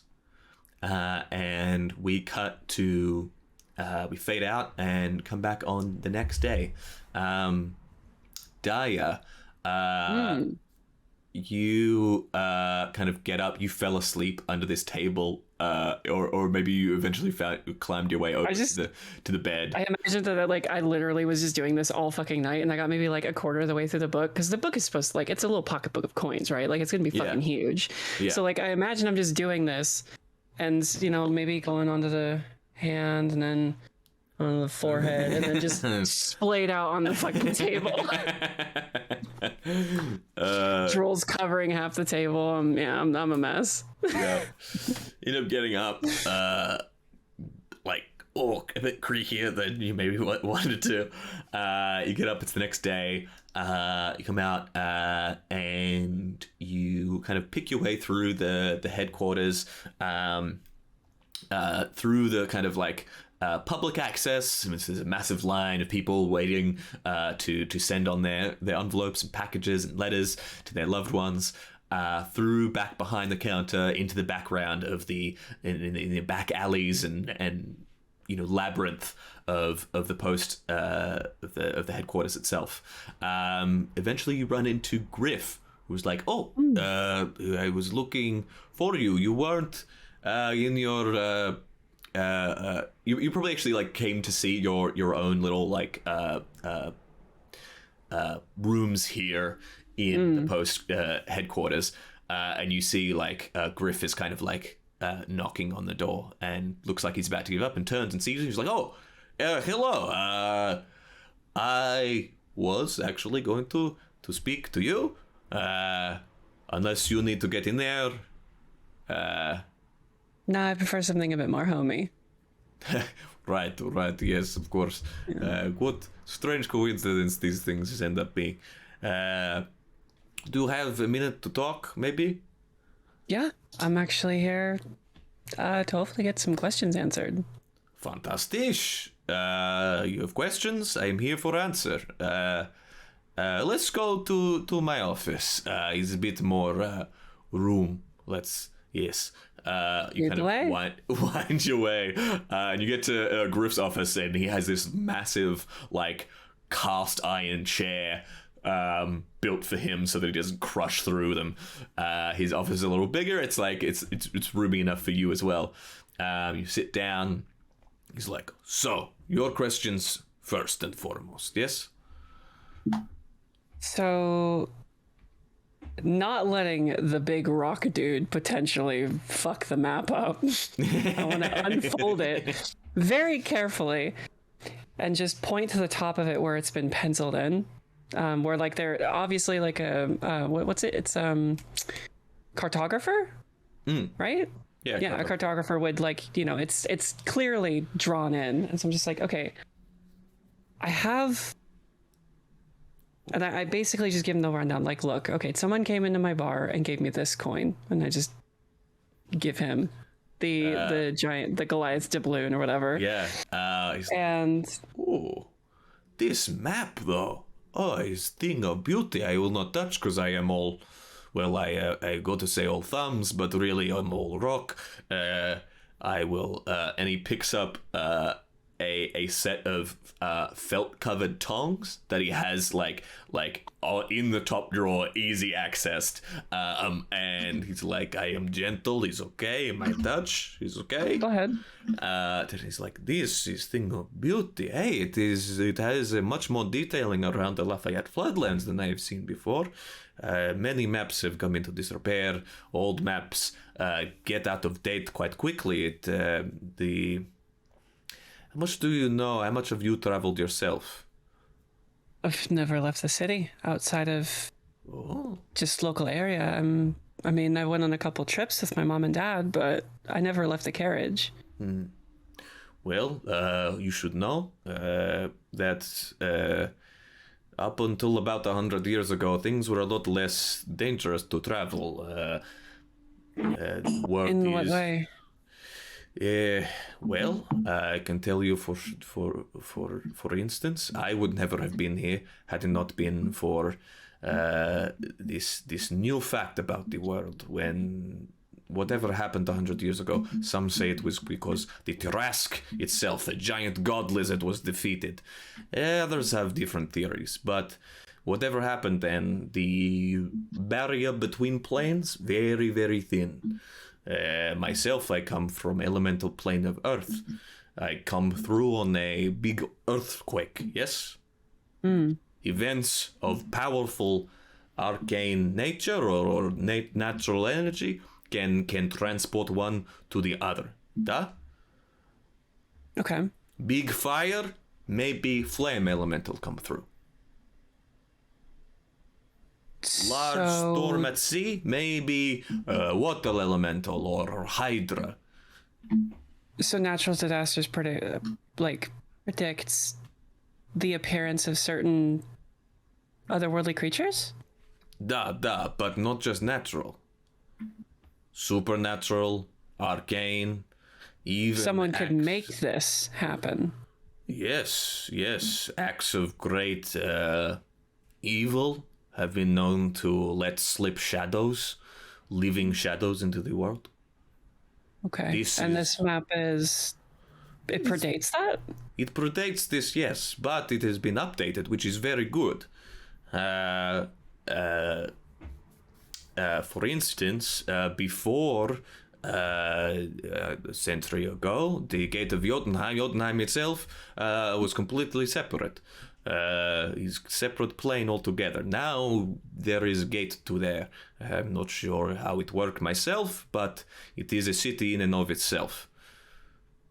So Jotunheim didn't always exist here? Jotunheim was disconnected from the material plane for many, many thousands of years, yes. But this is all ancient history. What is good to know is that, yes, we occasionally have we have a route that goes nearby. We don't have we do have an outpost at the gate of Jotunheim. We have, like, I might be able to look into it, see if there is a nearby package that needs to be delivered. If you would, Yeah. If you could maybe slide the next package that goes that general way our direction, that would be great. for one of my team, absolutely. Do you feel that it would be appropriate that perhaps, with Keely being the sneaky, small, Yeah. maybe she walks in from her absolutely. office and she's like, this is something that's been sitting that no one had wanted to take. Yeah. You, I don't mean to interrupt. you kind of like slide into the room. You come with this dark ironwood box. It is not, no one's wanted to touch it because it looks itself evil a little bit. Like it is dark wood. There is silver joinings on the corners, and there is like glyph work on it itself, runic protections line along the box. Even I've like wheeled it in, like I'm not touching it. Like I can feel like this is not, so like I've pushed it on the same thing that it was pushed into my office. How big is it compared to me? It's like, it comes up to your waist probably. Okay, so it's hefty. This thing's got like, okay, large, in fact. What's in it? That's the question. That is the question. Who wants it? It is to be delivered to a small shack on the north side, basically right at the Rend. So, Daya, your map has this massive crevasse that cuts across the north part of the country. north of that is the gate of Jotunheim, but the Rend is just this massive ravine that runs through, and it is just on the north side of where this needs to be delivered is just on the north side of the Rend. So we're gonna have to find a way either over or through that then. Assumingly. I guess that is this the only one? The only one what? That'll take us near Jotunheim. Yeah, you feel free to wait around. There is maybe once a month we see something. Okay. Hey, for your first Pencil it package, in. Let's package, go ahead I and don't just want to push. You know, this is ways away. I'm up for going that far. I am. It's more the ominous packaging. Oh, I'm sure it's. And the fact that it's so big. Well, I just want to pry. Can I pry it open? Does that break protocol? you can do as you see fit. However, we strongly frown upon unless you have very good reason to suspect it might be carrying dangerous objects against taking. Keely Yes. could probably, possibly at this point, explain what happened the day before with the carriage and the information that we found, and perhaps the possible connections between the box, the timing for all of these events. Yeah. So it might be in our best interest to get this where it needs to go then. If you're saying what I think you are do we see similar runes, or is there similar any similarities between anything? You don't think this is similar to that? This is a separate package. More like an opportunity to find more in the place that we need to go. Got it. Okay. Well, I appreciate the initiative. Hey, no problem. I like to have personal touch. Yes. Out of curiosity, do you spar? As in fisticuffs? Oh, not in a long time. I make vow not to hurt anyone. I did a little too much of that in my youth.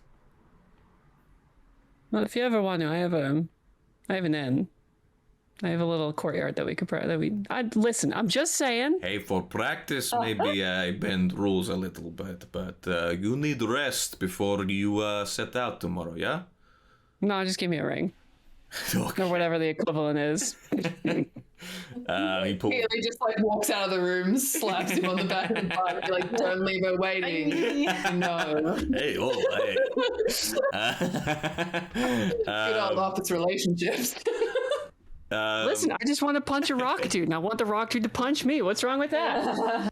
Keely Sometimes you just want to be punched strongly by a for rock that. dude. Yeah. I want to go toe to toe with a rock man.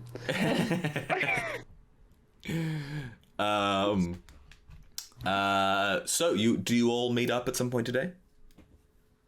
I want to, at the same time, as maybe we're going on the way back, because I'm assuming Keely is with me, as we're kind of just discussing things, maybe just give a little bit of a back and forth about maybe my history, or and then maybe stop by a stall, or even by my inn and pick up some food for Donnie. Lunch is important. Because I need to feed Donnie. Yeah, we both the conversation stems from you telling me about you and what's been happening with your family and your life up to this point. And then somehow we swing to yesterday and how we met Donnie and how I love him so much, and I just hope that he'll accept me as a friend. And you really seem to have connected with him, and you can see that I'm really happy for you, but my jealousy is there as well, because this beautiful animal that I want to feed snacks to, all my different snacks that I hide, and he's not accepting me like he's accepting you. Maybe it's the size. I am too small. Maybe You it's the should, size. you should sit on her shoulders. Yes. So we see Daya and Keely eventually coming back to Donnie, massive form of Donatello, crouching in the field just outside the headquarters. It's part of like the estate of the post office's headquarters. Sakwad and Colton are there as well, just kind of like sitting around Donnie, maybe like leaning against him as the carriage has been affixed to his shell at this point. So he's got this little carriage on his back now. Did we get Hogs back to the disgusting little gnome? Yes, you drag that back through the forest. I left you to do that, by the way. Yeah. I was like, I'm gonna poke stuff. My whole job was you just kind of load them onto my back. Yeah. So this is I kind of cut away at a dramatic time, but you managed to get everything back. You've got the kind of piece of wood with the glyph inscribed on it in your own drawing as well. You've kept both those things, but you Around a piece of wood with me now. yeah, this is circular wood. It's not too big, but you can keep it in your rooms or whatever. So you all. I feel like that needs to be used as a weapon at some point. At some point, it was accidentally used as a weapon, and we lose that evidence. Can I activate it and cause fire? No, Don't. it's already been used up, right? Yeah, it's kind of it was a kind of it held a spell, and now that has been discharged.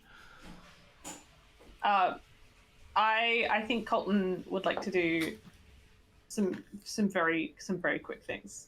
Yeah, absolutely. In preparation to leave, Colton would like to go back to his chambers, being the stall in the stables. Yeah. And he's got a lot of cross stitches and like embroideries in hoops that his mum has made. Yeah. That he took with him, and they've got like those really cheesy sayings, like live, laugh, love kind of things, but like a little bit more cowboy. Like you're the ye to my heart. Yeah. An old bear lives here with his honey. Yes, stuff like that. Like just really silly little sayings. Adorable. Sometimes you get, and sometimes you get got. And like shit like that. And there's he's like bringing with you. Yeah, he's collecting all of his ones so he can hang them in the carriage. Oh, so and all of his little like keepsakes and things he's bringing with him, because it's just like a stable. It's not really like a proper spot. And so he's like, all right, like I'm gonna bring all my stuff, and then he's also gonna write a letter to his mom to let her know that he's gotten into the postal system. He's not going to be a clock worker. He's going to be a postal worker, and hopefully that means that he can come visit more. Like if she's on the way to some of his jobs, then he'll come visit and bring all of his friends because he's made new friends. And I wanted to start this letter with, "Hey, Mama." Yeah. Hey, Mama. Hey, Mama. I'm doing real well. Yeah. I miss you terribly. Yeah. Like if you think about, if you have read Discworld, if you think about what's his face?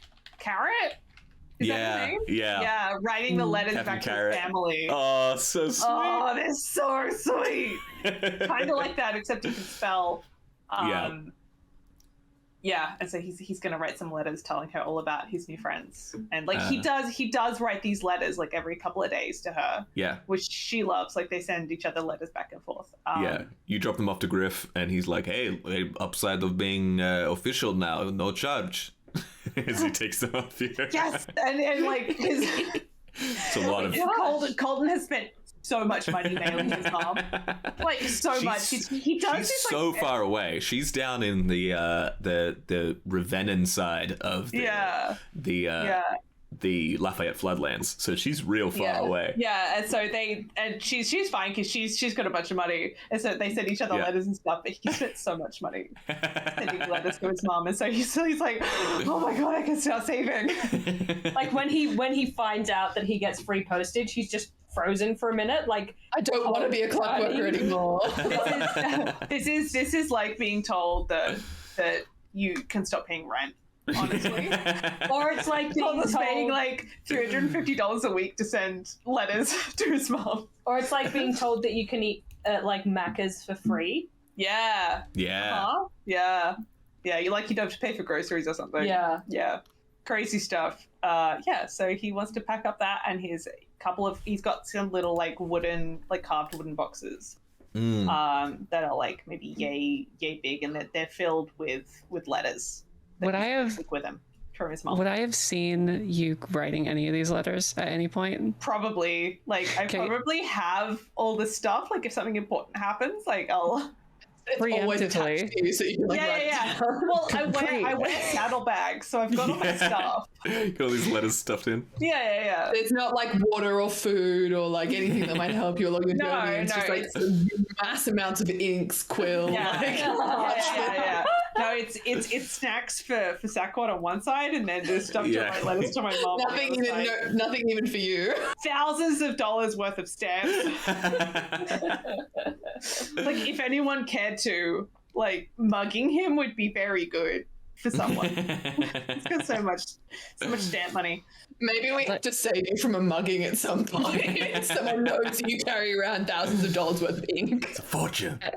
At some point throughout the cleaning up the carriage, I want to take maybe my father's writing station from the house and just carry it all the way to the carriage and just put it in the carriage for Colton. Aww. Oh, sweet. I can just imagine the horse part of him doing the thing where they curl up their legs under them, and he's sitting there using this little writing desk. It's for a halfling. It's tiny. It's tiny. Completely crouched over it. He's got Sakwad to he's got his legs tucked up under him, and then he's sitting forward on his elbows and writing on it. Sakwad does not have the penmanship to be writing letters to anyone. No, but that's why it's funny.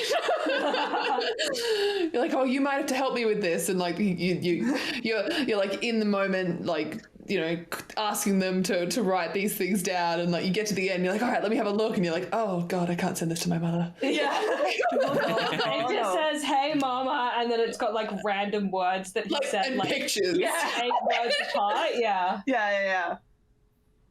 Dictation is hard, man. At the start, I'll pause at the end of every sentence to get you to let you catch up, but you'll only have the first word of each sentence. Yeah. Because you'll forget what I said after that. You'll be writing the, and then you'll forget everything else. The train is happy.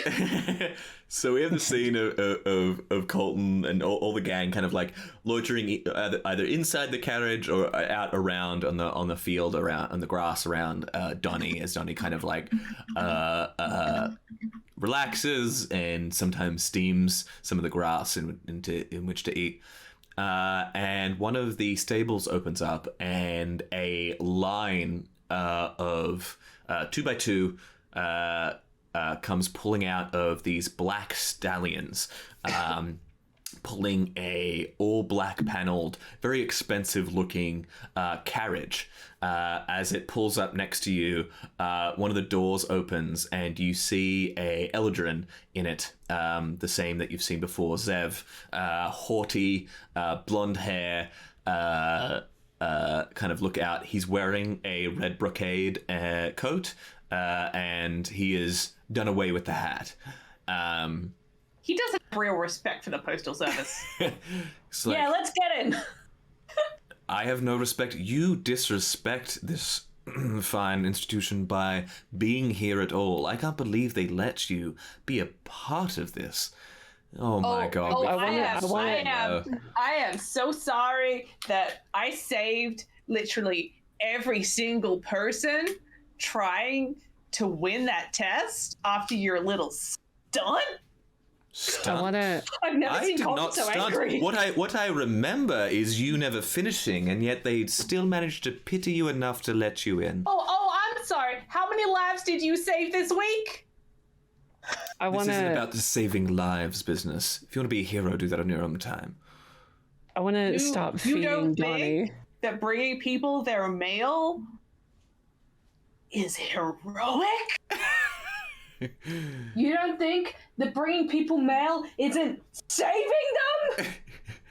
If you look down on the postal service so much, why are you even here? You don't even deserve that jacket. One creature's opinion. I want to stop feeding Donnie and then just go up to the carriage and just kind of lean in and look for the furbolg. You walk up to it.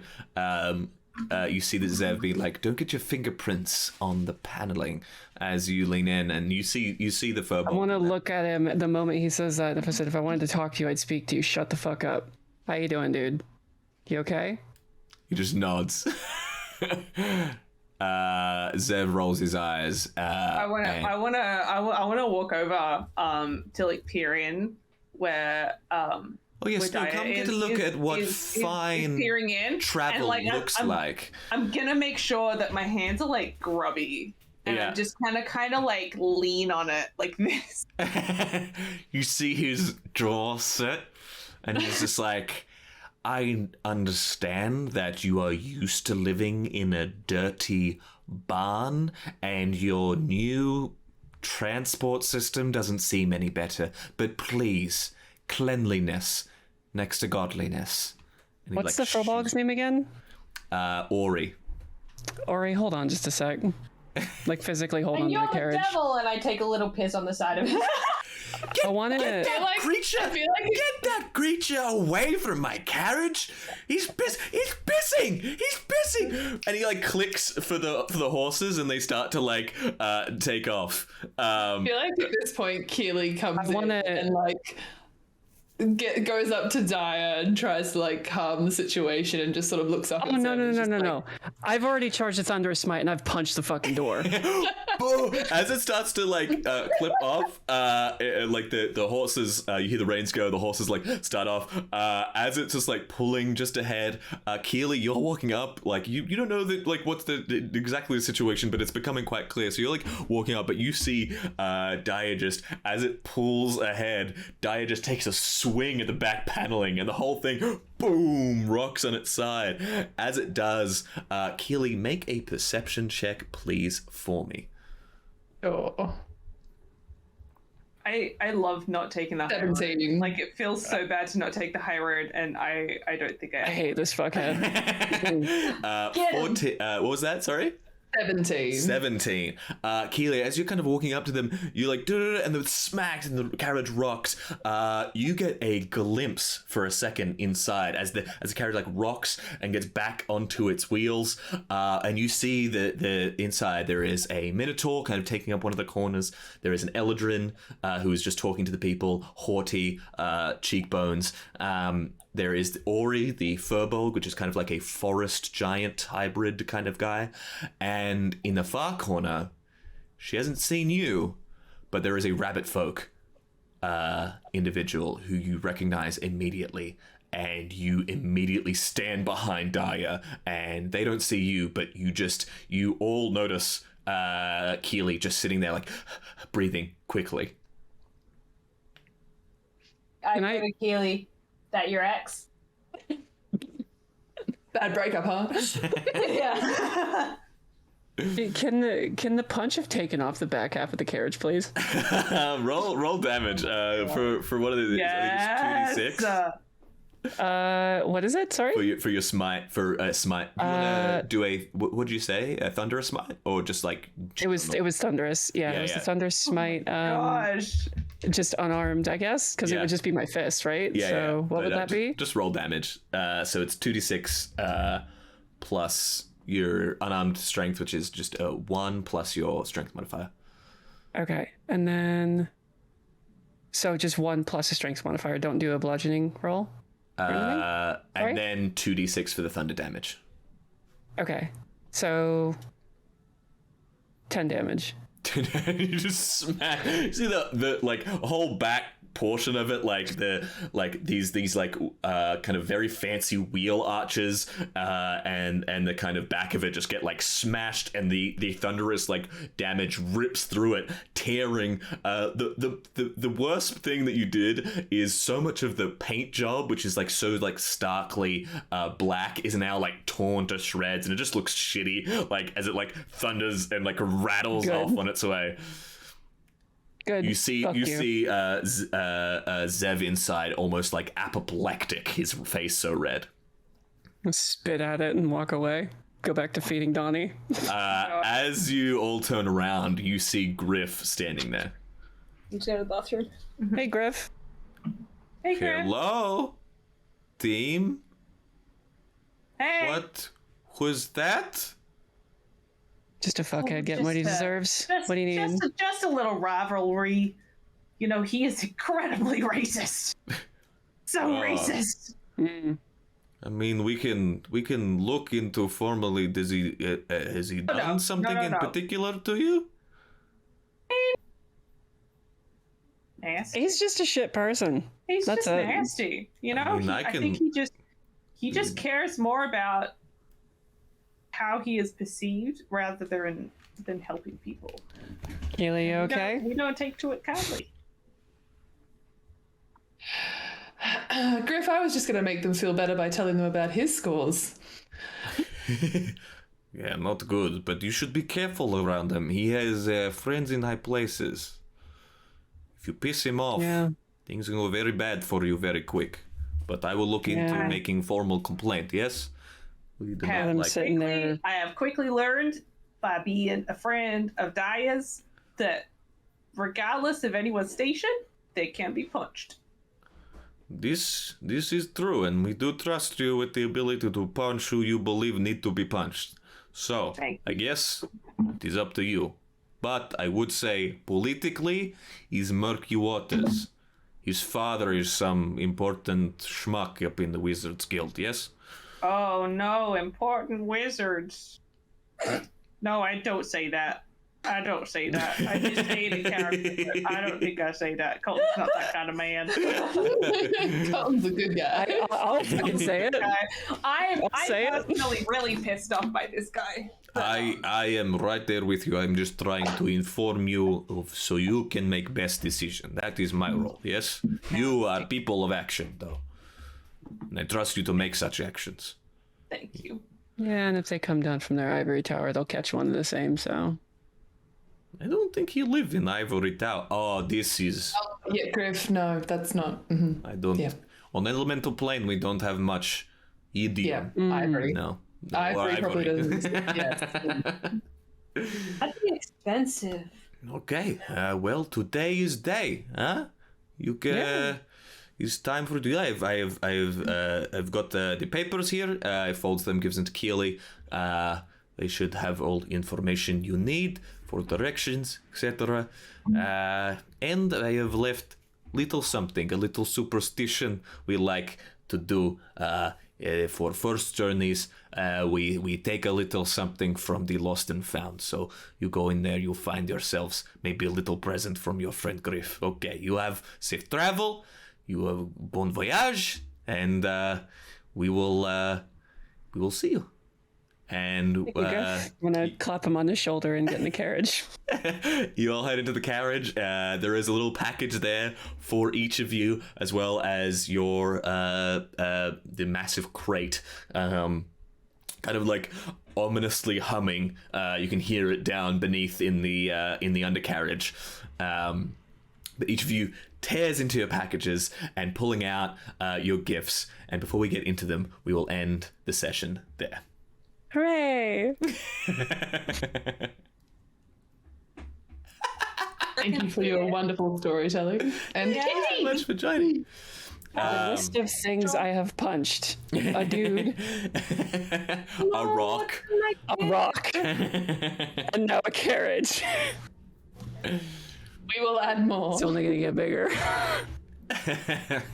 Dude, I hope I get to punch this dude's dad in the face and just explode his skull. Fuck this dude. I have this high hope that his dad's actually like a super lovely person and he's super like disgusted in his son, and he's just like, I haven't spoken to him in years because he is a blight on the family name. Yeah. It's like him being like, oh, he's got a really powerful wizard dad, and I'm like, oh no! Okay. My mom's a powerful wizard, so my mom's a literal god, bro. Wait till My mom is father now hears about ageless this. due to how powerful she is. Like, whatever. Yeah, this is something I've tried. Like previously, as a DM, I've always just been like, go go go go go. I gotta have like pacing, like constant. And then lately, I've been trying to have more like episodes like this, where it's like a little bit of downtime, a little bit like story bits, but mostly just like a little bit of like decompressing, so it's not constantly life and death situations being thrown at you. Oh, it's Right? good. Yeah. Like, are you pulling it from like, I know a lot of campaigns that are running as streams at the moment are doing a thing where they will usually have like a downtime episode and then a battle episode and a downtime episode and a battle episode. Often they will alternate. Yeah, I usually have like I'll kind of have a run up of like you know, things will start to get more tense. I won't necessarily have like alternate exactly like battle, not battle, but I guess we haven't actually even had a proper fight yet. I mean, we have done like an initiative, like you know, This should be fun. stuff, but we haven't had a proper fight. But yeah, I'm looking forward to it. Remember last I almost died Yeah. because it was Yeah. just the right amount of I'm glad I got to meet you, Colton. Yeah, I know, right? It was very close. Yeah, when you I were rolling carried like you? death saving throws. Yes, I rolled one fail.